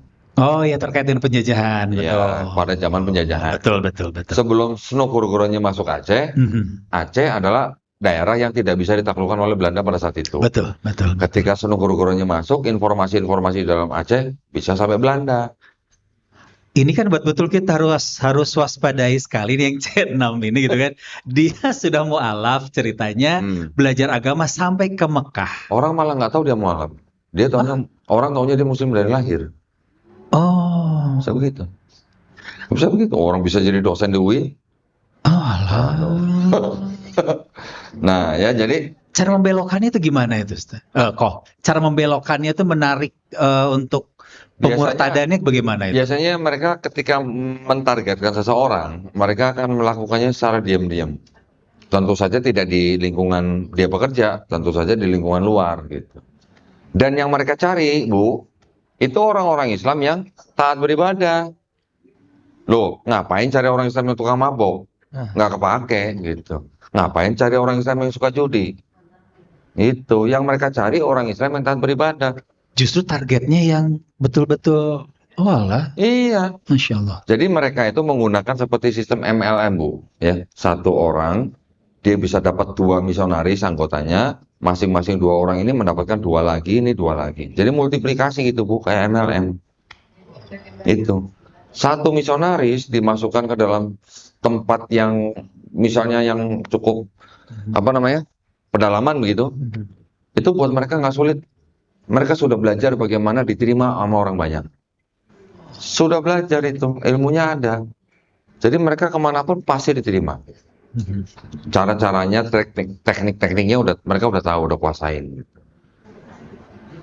Bisa jadi petani, bisa jadi apa aja. Gitu. Sebentar, saya turun dulu, kayaknya ada yang bertanya. Silakan. Kok sebentar ya? Ya. Mau yang bertanya mau nggak? Oke, iya terima kasih. Alhamdulillah apresiasi ya Koh Dandi. Alhamdulillah sudah bisa hadir di sini. Saya senang sekali bisa bertatap muka. Yang mau saya tanyakan Koh, saya justru pengen tahu ketika Koh Dandi selaku umat Kristiani bagaimana menganggap Islam dan bagaimana menganggap Al-Quran. Itu jadi ketika pada saat itu masih Kristiani, itu yang pertama. Kemudian yang kedua, ketika Koh Dandi saat itu masih Kristiani juga, pernah nggak membeberkan bahwa ini loh Quran tuh sebenarnya jelek atau tidak ada dasar atau apalah gitu, atau yang tidak membenarkan Al-Quran, pernah nggak mengatakan seperti itu? Ya. Dan yang ketiga satu lagi Koh, yang tadi yang disampaikan tadi misionaris, sebetulnya mereka karena hagetnya sekali misalnya untuk memurtadkan orang Islam, apakah sebenarnya mereka punya dasar nggak bahwa misalnya kalau dia sudah memurtadkan satu orang dia akan dijamin masuk surga misalkan seperti itu. Jadi sehingga atau hanya embel-embel materi, misalkan dia akan kaya atau apa gitu. Apakah ada tadi LMM apa? Ya, yang seperti itu. Baik. Jadi ketika saya masih Kristen, ya Bu ya, saya alhamdulillahnya tidak punya impresi yang negatif terhadap Islam. Waktu kecil, ya. Karena saya tumbuh besar di kampung yang banyak Muslim, walaupun sering berantem namanya anak-anak ya, tapi saya tidak punya impresi negatif terhadap Islam. Kenapa? Karena saya mempelajari atau baca kitab saya. Di dalam kitab saya juga ada kisah-kisah Nabi Ibrahim atau kita sebut Abraham. Punya anak Ismail, punya anak Ishak, Ishak punya anak Yakub, Yakub punya anak bangsa Israel. Di situ saya membaca juga berarti Kristen dan Islam adalah seperti 2 orang anak, lain ibu, satu bapak gitulah. Ya Nabi Abraham di sini kan juga poligami. Ya kan? Tapi saya berpikirnya Islam dari Ismail, Kristen dari Ishak gitu. Dulu saya pikirnya. Ternyata setelah kita pelajari, terus kemudian turun sampai ke Kristen, akidahnya bagaimana? Ternyata bukan seperti itu. Ya, saya mulai mempunyai impresi yang sedikit negatif ketika sudah mulai dewasa. Kita tahu sendiri ya, 9/11 misalnya. Islam sudah sangat sering difitnah. Gitu. Sampai timbul yang namanya kata Islamofobia. Ya kan? Pernah nggak Mbak dengar Kristenfobia? Belum pernah. Belum pernah. Ya karena memang Islam yang ditarget. Yang membuat program atau proyek Islamofobia di belakangnya ada 80 organisasi Kristen. Itu. Dan ya, itu ada 80 organisasi Kristen Bu di belakangnya. Ya, selain organisasi-organisasi yang lain. Dan mereka mengeluarkan biaya kalau nggak salah sampai 2014. Tahun saya bersyahadat. Itu udah miliaran dolar. 1,5 miliar dolar pada saat itu.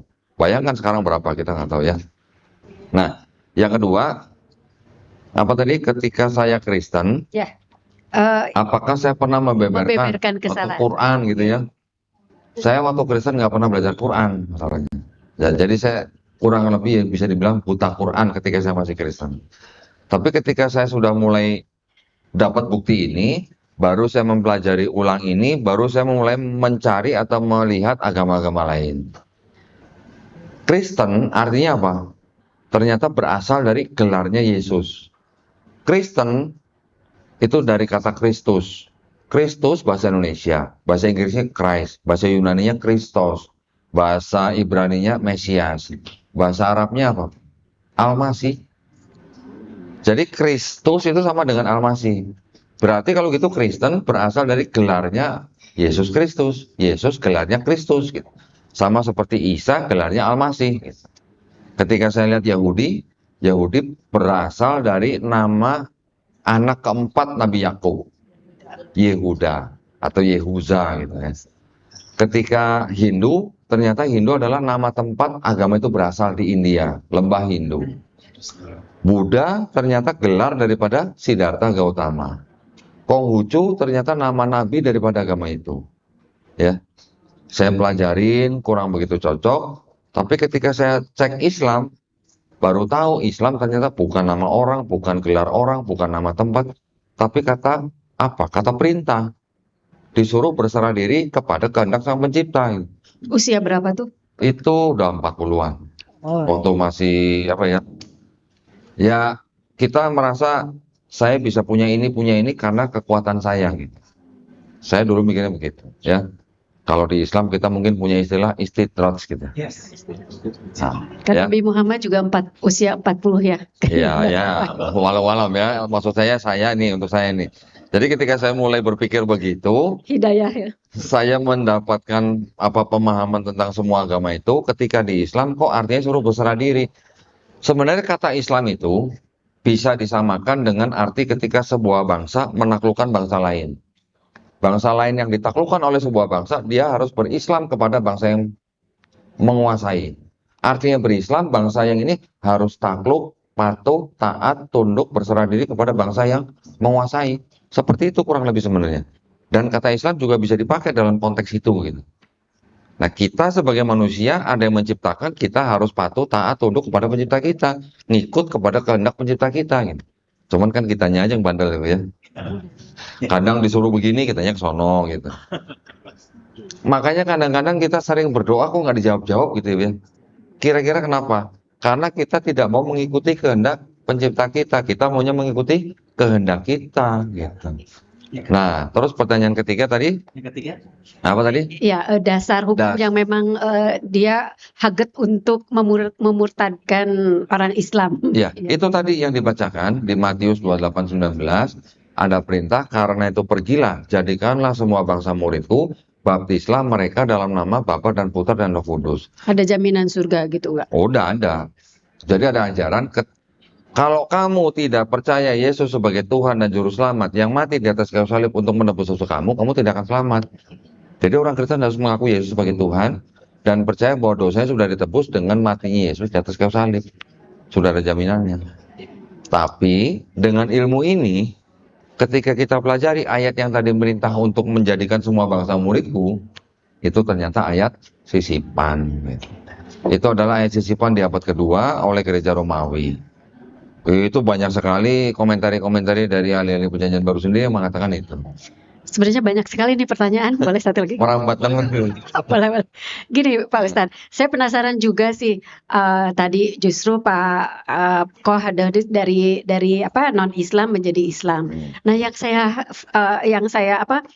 tidak habis pikir itu kok justru orang Islam masuk Kristen, nah itu maksudnya murtad itu. Jadi kelihatannya apa sih yang menjadikan mereka itu tertarik kepada Kristen gitu atau agama lain? Kalau ini candaan di antara pendebat-pendebat Islam ya, candaan. Orang yang murtad itu biasanya urusannya karena perut dan sejengkal di bawah perut. Apa itu, Bu? Yes. Paham ya maksudnya ya? Kalau nggak nikah, urusan perut gitu aja. Ya, tapi ya gini, kita kan harus menghargai hak setiap orang. Karena agama adalah hak asasi setiap manusia. Di Indonesia tadi kan kita tahu ada Undang-Undang Dasar pasal 29 ayat 2. Apapun agama yang mereka pilih, negara jamin gitu. Kita jadi walaupun orang tua, kita tidak bisa menuntut anak kita sendiri ke pengadilan karena dia pindah agama. Kita bakal kalah gitu. Ya. Kewajiban orang tua yang mendidik anak kita sebaik-baiknya, menjaga iman dan akidahnya sampai dia dewasa, sampai dia menikah, sampai dia berketurunan gitu kalau bisa orang tuanya. Nah, tapi bisa nggak semua orang tua begitu? Gitu ya. Banyak terjadi pemurtadan karena orang tuanya lengah terhadap anaknya. Banyak orang tua pengennya anak punya pendidikan yang paling bagus, dikirim ke luar negeri, ke negara-negara yang pendidikannya dianggap bagus. Ya. Pulang-pulang murtad anaknya. Banyak yang datang ke saya begitu. Ya, bahkan sampai di negara luar negeri itu, anak itu bisa sampai terikat dengan organisasi rahasia di sana. Didatangi orang tuanya, orang itu cuma ditinggal di hotel, dianya kabur sama teman-temannya. Sampai begitu. Akhirnya pulang ke Indonesia, dibawa orang tuanya ke tempat saya, ngobrol begini, dia nggak bisa jawab, sudah nggak bisa jawab. Tapi karena dia sudah terikat dengan organisasi rahasia, dia belum bisa lepas. Ada juga yang datang setelah dari Australia, diskusi 2-3 jam, bersahadat, alhamdulillah. Ya, itu bonus lah saya bilang buat kita. Tapi kalau yang tidak mau bersahadat, saya juga nggak pernah maksa. Kebebasan kok di tangan mereka kok gitu. Gitu ya Pak ya, mudah-mudahan menjawab pertanyaan. Ada lagi pertanyaan dari Sekjen Risma, Remaja Islam Masjid. Silakan. Bismillahirrahmanirrahim. Assalamualaikum warahmatullahi wabarakatuh. Waalaikumsalam warahmatullahi Kok ketika umat Kristiani sangat meyakini dan mengimani apa yang ada di Alkitab, padahal sudah banyak kepalsuan di dalamnya, tapi ujung-ujungnya mereka tetap dengan keteguhan keimanan mereka.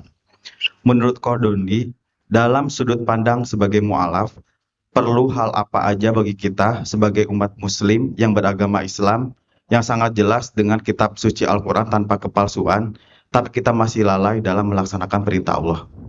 Sekian. Wassalamualaikum. Biasanya orang yang lalai melaksanakan perintah Allah kan biasanya cuma orang malas ya kayaknya.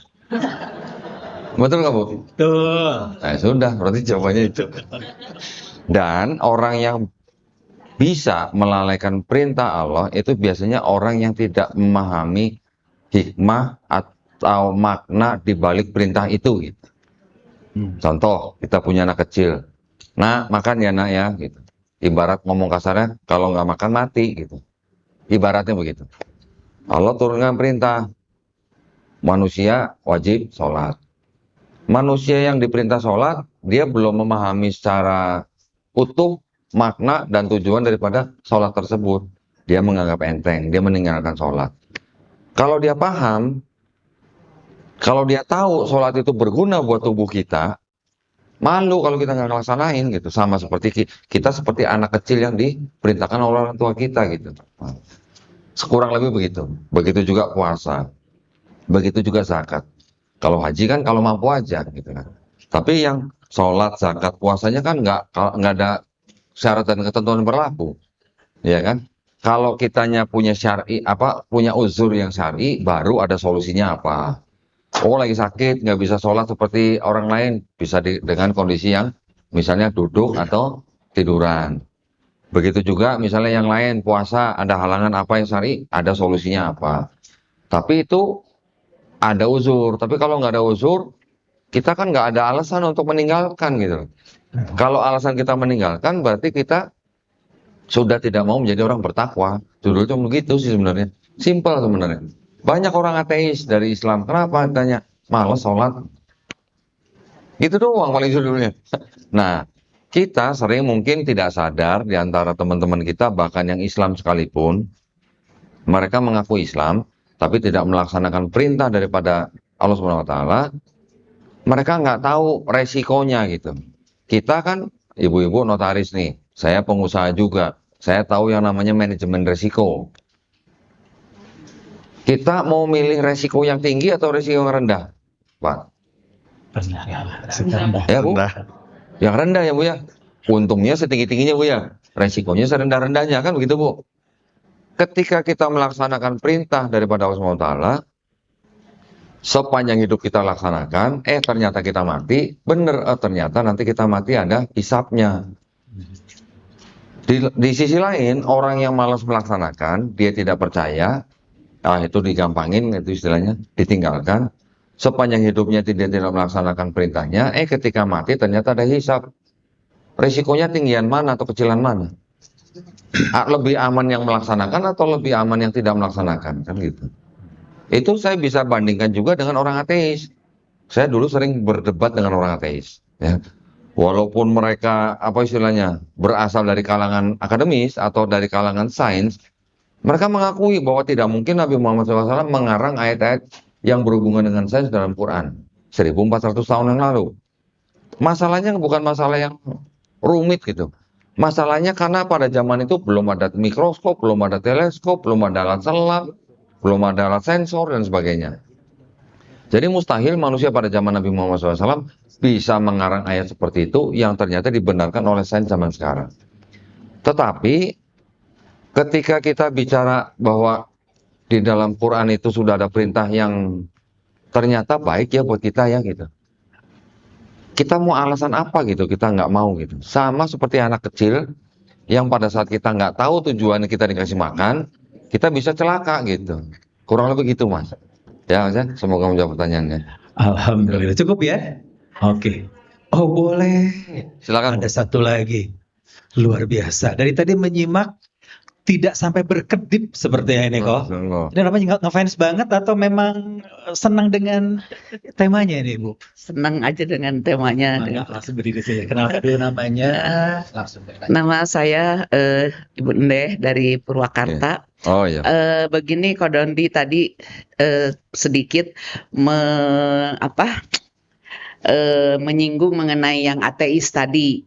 Nah, menurut Ko Dondi, nah yang sekarang lagi, bukan sekarang, kemarin-kemarin itu kan top viral itu Rocky Gerung ya. Nah, menurut Ko Dondi, beliau itu ateis atau punya agama begitu. Sebab kalau saya perhatikan di YouTube, setiap yang nanya tentang agamanya, dia kayaknya nggak pernah to the point bahwa dia tuh beragama apa gitu loh. Padahal banyak orang yang istilahnya ngefans gitu sama dia, seperti kayak ke Ko Dondi gitu. Di Purwakarta juga ada yang titip pesan katanya salam ke Ko Dondi dari teman saya saking ngefansnya gitu loh. Nah itu barangkali yang saya ingin tanyakan ya. Terima kasih. Dan ada satu lagi mengenai tadi Natal. Nah saya tuh sekolah sebenarnya dari TK sampai SMA itu di sekolah Kristen ya, Katolik. Nah kemudian kan teman-teman banyak yang non Muslim. Kalau dulu sebelum saya tahu gitu mengenai pengucapan Selamat Natal, Selamat Tahun Baru itu sudah biasa gitu ya. Nah setelah kesininya, setelah tahu, nah kita nggak pernah gitu, apalagi di grup gitu, kayaknya asa nggak enak gitu ya. Tapi kalau mengucapkan takut gitu kan.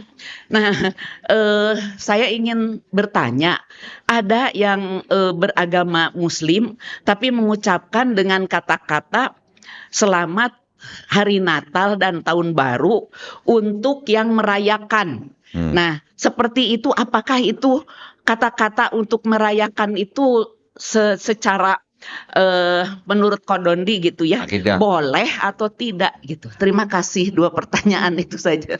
Baik, Bu. Kalau untuk mengenai Pak Rocky Gerung, saya tidak berani menghakimi dia beragama apa, Bu. Ya, mohon maaf, takut salah gitu, Bu ya. Nanti saya bilang apa, ternyata dia punya agama, waduh, nanti saya dihisap sendiri, Bu. Jadi mendingan kita pelajari aja ciri-cirinya gitu, Bu ya. Kalau orang ateis, Bu, dia sama sekali tidak percaya ada Tuhan. Udah gitu aja. Tapi ada yang namanya agnostik, Bu. Nah, agnostik itu ada yang bilang definisinya adalah dia tidak punya pengetahuan tentang Tuhan. Ya. Atau sedikit dia punya pengetahuan tentang Tuhan. Atau dia percaya ada Tuhan tapi tidak percaya dengan institusi agama. Gitu. Jadi kita tinggal bisa lihat ini orang ada di mana gitu. Tetapi kalau untuk orang yang ateis sekalipun, yang tidak percaya ada Tuhan, saya juga bisa menerapkan yang tadi saya bilang dengan manajemen risiko. Ya, ketika ada orang mengaku dia ateis, ya monggo itu hak dia, gitu. Tapi saya cuma bilang begini, saya umat Islam, saya tiap hari sepanjang hidup saya beribadah menurut apa yang diperintahkan kepada saya. Saya menjauhi apa yang dilarang. Ketika saya mati, ternyata Tuhan tidak ada. Yang benar ateis gitu, misalnya ya Bu ya. Ternyata setelah saya mati Tuhan nggak ada. Saya ruginya apa? Ya ruginya rugi ibadah gitulah. Toh itu juga baik buat fisik saya gitu kan. Sholat ada gunanya juga, fisik bagus buat ketenangan otak kita gitu. Tapi ketika orang ateis yang tidak percaya ada Tuhan, sepanjang hidupnya dia tidak beribadah, ketika mati ternyata ada Tuhan, nangis bombay gitu Bu. Kira-kira gitu bahasanya.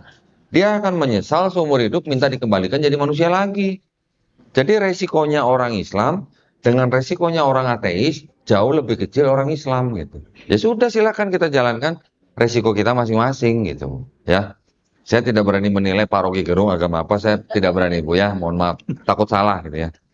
Yang kedua tadi mengenai apa? Selamat Hari Natal itu. Hari Natal. Nah, ya, gitu, bagi yang merayakan. Iya. Gini Bu, ya ini yang saya pernah baca dan saya pernah dengar fatwa ulama. Ada yang mengatakan begini, kalau Islam itu berada di sebuah negara yang banyak Kristennya atau yang Kristennya mayoritas, umat Islam masih boleh mengucapkan selamat Natal, tapi, nah ada tapinya Bu, ada syarat dan ketentuan berlaku. Kita tidak mengimani apa yang mereka imani, hanya sebatas hubungan sosial, gitu Bu ya. Itu kalau Kristennya mayoritas. Tapi kalau yang Islamnya mayoritas, ulama melarang umat Islam mengucapkan selamat Natal gitu. Nah, kadang-kadang walaupun di tempat Islam yang mayoritas, tapi karena mungkin ada hubungan spesial yang bagaimana gitu ya. Kalau saya ngikut yang begini aja Bu, seperti yang tadi, selamat Natal dan Tahun Baru bagi yang merayakan. Itu mungkin masih bisa Bu. Atau saya ganti, merayakan saya taruh di depan, selamat merayakan Hari Natal. Paling jauh itu Bu. Mau lebih aman lagi, mendingan gini aja Bu, selamat liburan, udah selesai. Iya kan Bu? Iya. Mereka liburan, kita juga liburan kan? Ya sudah, gitu aja. Selamat liburan selesai gitu. Dengan selamat liburan, mudah-mudahan mereka tidak tersinggung, kan gitu. Nanti kalau Ibu dengar begini misalnya, kalangan mereka bilang, itu kan cuma ucapan. Gimana dong? Kita enak gak Bu? Kalau mereka bilang, itu kan cuma ucapan. Gimana jawabnya Bu? Ya, ucapan juga. Kita balikin lagi. Kalau memang cuma ucapan, silakan asyhadu alla ilaha illallah wa asyhadu anna muhammadar rasulullah. Kan cuma ucapan. Gitu. Jadi nggak bisa kalau disebut dengan, walaupun dengan ucapan, ya. Tapi kalau kita mengucapkannya tanpa pengetahuan, bisa bahaya buat kita Bu. Dengan ucapan kita bisa kafir gitu Bu. Ya Bu ya. Iya. Mudah-mudahan menjawab Bu ya. Ya, terima kasih. Silakan Bu ya. Iya, ada satu lagi nih Ustaz. Sebentar ya, sebelah sini dulu ya, sebentar ya. Umi Bella setelah Madam Esmeralda. Silakan Madam. Assalamualaikum warahmatullahi wabarakatuh. Nama saya Nani Warmana. Sebetulnya saya hanya menyampaikan pertanyaan dari rekan saya yang penasaran. Saya kan kasihan kalau dia tidak bisa tidur dengan nyenyak kok. Masya Allah. Ada pertanyaan dia yang sangat membuat dia penasaran sampai mendatang ke saya. Waduh. Ini juga mumpung ada Nyonya Koh Dondi ya. Katanya Koh Dondi itu masuk Islamnya setelah menikah atau sebelum menikah. Kata saya teh menikahnya setelah masuk Islam. Kalau betul, saya minta hadiah dari Koh Dondi. Demikian Koh Dondi, saya ini teman saya daripada nanti di luar gelut, jadi Di luar gelut. ya. Assalamualaikum. Oh, gelut juga bahasa Sunda Ibu ya? Ya, Oh, sama ya, di Jawa juga gelut. gelut itu yang suka dimakan enak juga kalau. Oh, belut. Ya. Jadi Bu, saya bersahadatnya sebelum saya menikah. Tetapi saya masuk Islam itu apa namanya? Saya jadi tanya ke semua ustadz-ustadz. Saya baca semua referensi.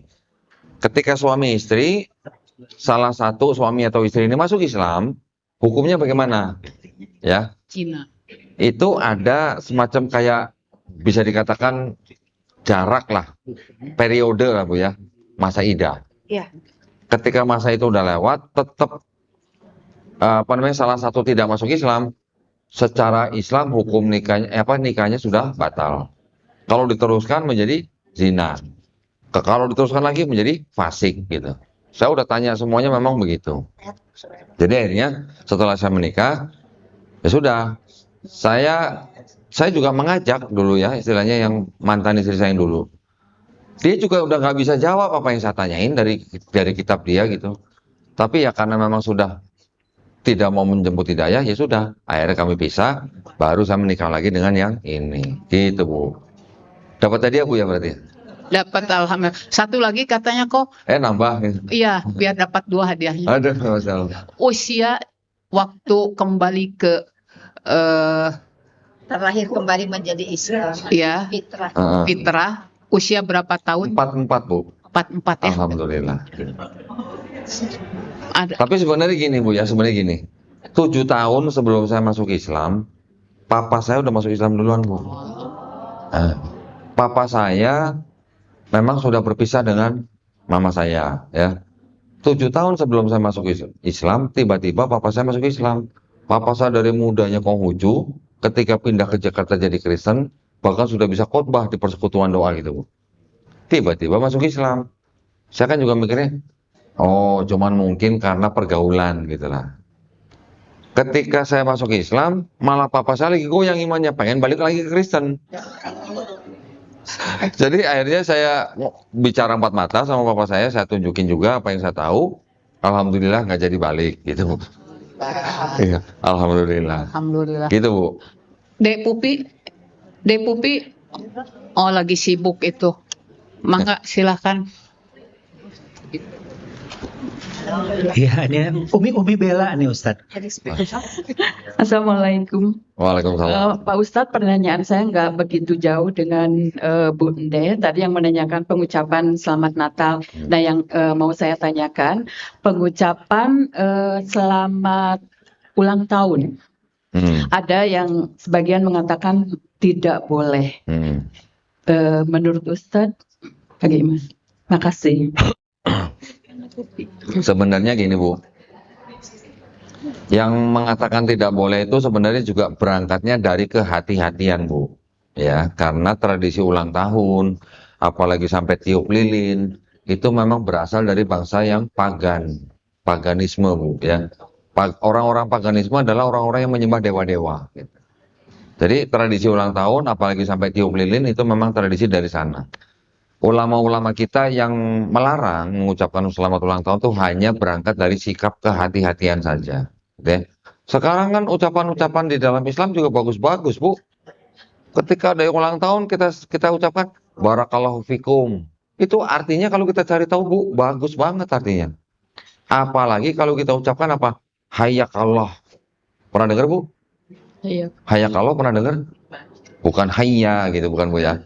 Hayyakallah itu artinya bagus banget buat orang yang menerima ucapan itu. Artinya apa? Semoga Allah memanjangkan umurmu. Semoga Allah memberikan kelanggengan buat kamu gitu. Kurang lebih seperti itu, Bu. Arti-arti seperti itu kan sebenarnya jauh lebih bagus daripada kita mengucapkan selamat ulang tahun. Bener nggak, Bu? Gitu. Tapi itu kalau kita ucapkan kepada orang Islam. Yang ibu tanya mungkin kepada orang yang bukan Islam, gitu kan? Ya gini aja. Kalau misalnya kita berhati-hati, kita mengucapkannya gini aja. Ya sudahlah, paling banter HBD all the best, udah selesai. Paling banter saya begitu, Bu. Ya, happy birthday masih bisa kita anggap istilahnya tidak menyalahi akidah. Namanya kita mengingat hari kelahiran dia. All the best artinya kita mendoakan yang terbaik buat dia. Bisa aja kita di dalam all the best ada doa kita, dia menerima hidayah. Siapa tahu, bukan? Insya Allah. Gitu, Bu ya. Semoga menjawab pertanyaan, Bu. Satu lagi, kalau yang meninggal bukan Muslim, ucapannya apa? Nah, kalau yang meninggal bukan Muslim, kita bisa atau cukup mengucapkan turut berduka cita, Bu. Cukup sampai begitu. Jangan mentang-mentang kita terbiasa innalillahi wa inna ilaihi raji'un disamakan dengan orang yang bukan Muslim. Jangan, Bu. Terus kemudian kalau ada teman kita atau ada saudara kita yang bukan Muslim yang sudah meninggal, jangan sebut mereka dengan almarhum atau almarhumah, Bu. Sebutnya apa? Mendiang aja, cukup. Ya, Bu ya. Jadi jangan sampai kita salah menyebutkan, ternyata orangnya di sana kondisinya lain dengan apa yang kita harapkan gitu. Maksud saya gitu, Bu. Ya. Silakan. Cukup, Ustaz. Terima kasih. Ada yang Iya, sambil jadi marketing buku dulu, Ustaz. Ada pertanyaan lain dari teman-teman yang lain? Ada nggak? Jarang-jarang loh ada Ustadz yang spesial. Ada lagi yang mau bertanya? Atau dari akademisi yang juga notaris yang akademisi, Bu Dewi Nelly? Ada yang mau ditanyakan? Oke, bukunya baru beli katanya. Bu Dewi. Terus sebelah sini, coba yang teteh-teteh cantik para bunda-bunda solehat. Kang Rahman ada di depan. Oh, di depan. Siap.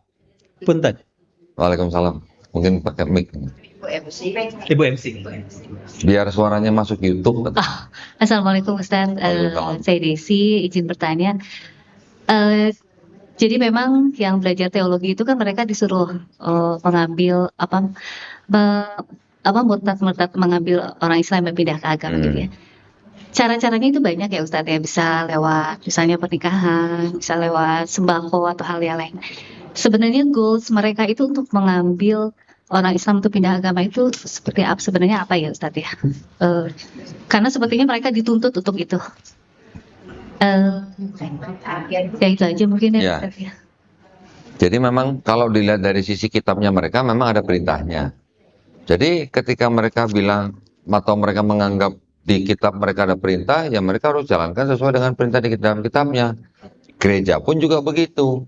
Bahkan kan jadi timbul seperti apa ya?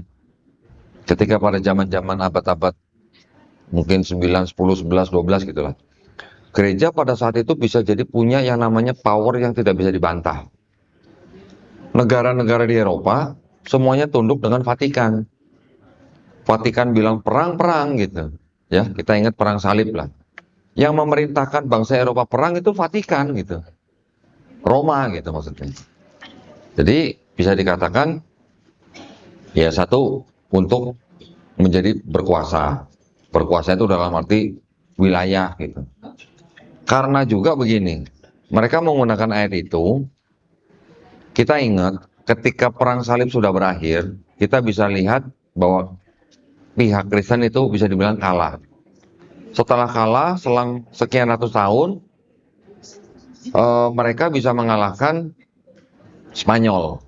Ya, Ratu Isabella bersama dengan Raja Ferdinand mengalahkan Spanyol, sehingga kita kenal yang namanya Inkuisisi. Orang Yahudi, orang Islam, kalau nggak mau masuk Kristen, mati atau keluar dari situ. Setelah itu mereka bikin perjanjian apa? Torsela atau apa gitu. Perjanjian Torsela. Saya lupa namanya. Intinya perjanjian itu adalah membagi bumi menjadi dua bagian. Yang barat untuk Spanyol, yang timur untuk Portugis. Mereka baru mulai melaksanakan proyek atau program kolonialisasi. Program kolonialisasi itu mereka membawa moto 3G. 3G, goal, glory, gospel. Ada gospelnya. Goalnya mencari kekayaan, kemakmuran. Terus glory-nya mencari kejayaan. Gospelnya menyebarkan agama mereka. Nah, kalau sekarang semua bangsa misalnya sudah menjadi agama yang sama dengan yang mereka tuju, otomatis kan mudah dikendalikan. Tapi kalau beda agama kan pasti, tahu sendiri gitu. Maksudnya gitu. Lagi pula di dalam agama mereka ada yang namanya perpuluhan, Mbak. Tahu perpuluhan? Zakat. Oh iya. Zakat itu zakatnya mereka perpuluhan 10% dari penghasilan mereka setiap bulan. Besar ya. Kalau gaji kita 200.000 per bulan berapa? 20.000. Kecil ya. Kalau gaji kita 2.500.000 udah 250. Kecil lah, masih bisa lah. Kalau gaji kita udah 25 juta 2.500.000. per bulannya 2.500.000. Kadang-kadang ngasihnya aja tarik-tarikan begini. Kasih jangan gitu ya. Saya dulu rajin bayar perpuluhan. Yaitu ketika mama saya waktu itu sakit, masuk rumah sakit, ya saya harus utamakan mama saya kan. Waktu itu BPJS belum gitu populer lah seperti sekarang. Telat bayar perpuluhan dong. Besok kan langsung telepon Pak Pendeta, halo Pak Dodi sehat? Mungkin tagihan jatuh, mungkin tagihan Pajeronya jatuh tempo kan kita nggak tahu ya.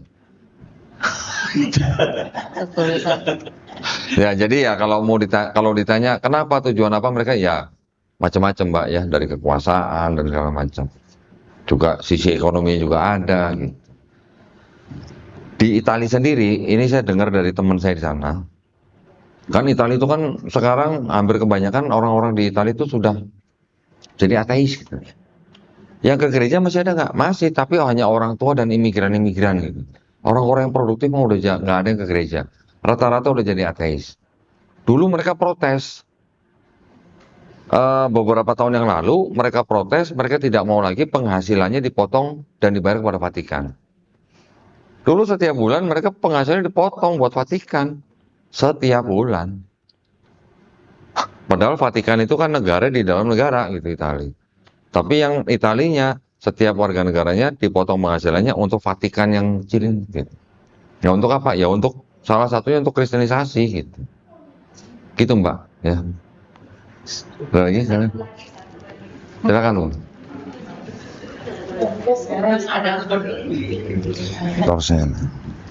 Ini Ko Dondi, barangkali ya, saya juga merasa apakah itu saya murtad dulu atau enggak ya, karena mengingat sekolah saya dari TK sampai SMA itu kan di Katolik ya, apalagi SMP-nya di Susteran begitu ya, saya di Sukabumi.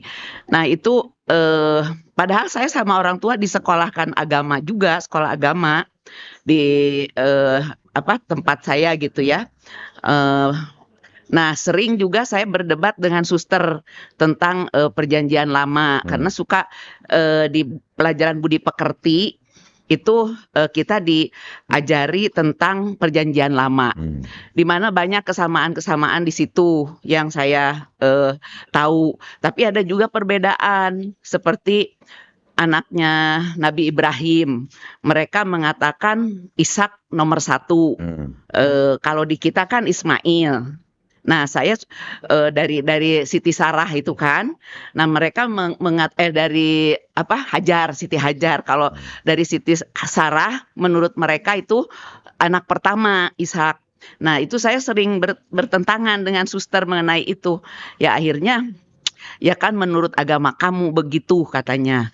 Agama kami bukan katanya. Terus mengenai apalagi ada perbedaan-perbedaan sering saya katakan. Nah, padahal kita tuh kalau pagi-pagi berdoanya itu yaitu atas nama Bapa dan Putra dan Roh Kudus. Amin gitu ya.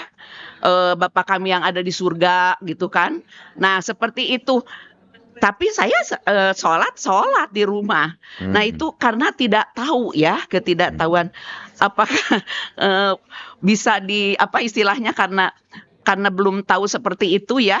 apakah masih bisa dimaafkan atau harus mengucapkan? Usia berapa itu, Bu? Saya ya sudah balik lah SMP. Oh, udah SMP. Iya, SMP kelas 1 sampai kelas 3. Iya. Nah, SMA masih di Katolik juga tuh, malah bareng sama kakak kelas saya tuh Bu Yeni Respati, itu kakak kelas saya 2 tahun beda. Itu SMA-nya. Jadi memang dari TK sekolah Kristen, karena sekolah Kristen itu paling baik ya. Dulu waktu di Sukabumi itu belum negeri itu belum sebaik Kristen waktu itu. Barangkali orang tua saya, tapi diimbangi dengan sekolah agama sih. Cuman apakah dosa? Ya padahal saya udah balik waktu itu. Terima kasih. Tapi Ibu kan masih sholat kan waktu itu kan? Ya sholat lah. Tapi mungkin setiap sholat, Bu. Apanya? Setiap sholat kan Ibu baca syahadat. Iya. Sudah. Insya Allah, Bu. Tapi beginian tak kumaha. Ya itu kan hanya apa ya?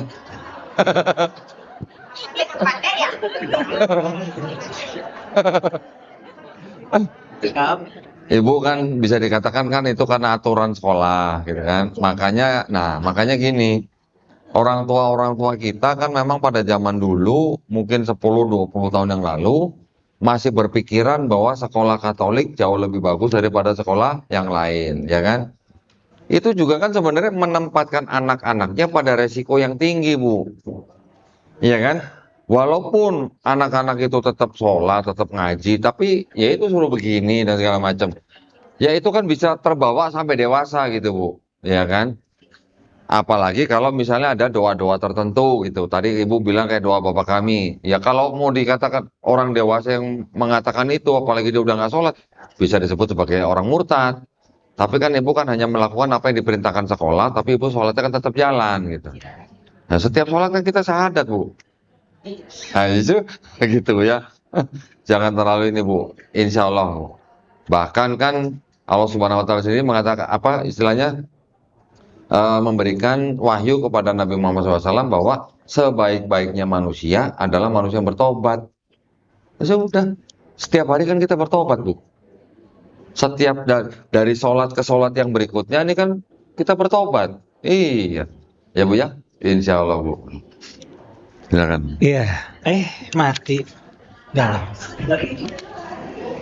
Cek, ya, sudah cukup. Sudah cukup semuanya ya? Baik, Alhamdulillah. Kok juga udah hampir habis nih kayak minumnya ini. Air jahe. Masya Allah, tabarakallah, alhamdulillahirrahmanirrahim. Buku-bukunya juga sudah. Oh, boleh. Panahnya terbaik. Boleh pinjam mic-nya kembali ya, kok. Baik. Oke, sebentar ya, kok ya. Jangan dulu turun, kok. Karena nanti doa penutup kayaknya harus sama kok ya. Oke, enggak. Ini kan tadi banyak sekali yang nanya. Yang alhamdulillah banyak pertanyaan yang pengembangan Kristen. Siapa sih yang mendapatkan hadiah buku? Dari itu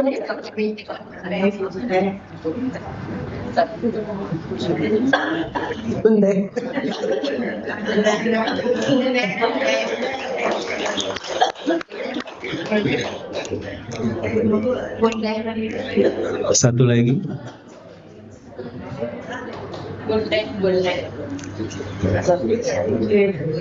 Satu lagi. ALB mungkin? ALB aja ya, dari ALB coba. Dari ini UIN ya? Kuliahnya di UIN kan? Tadi soalnya sempat dimention sama Kak Dondi tuh. Ya. Yang C6 di UIN.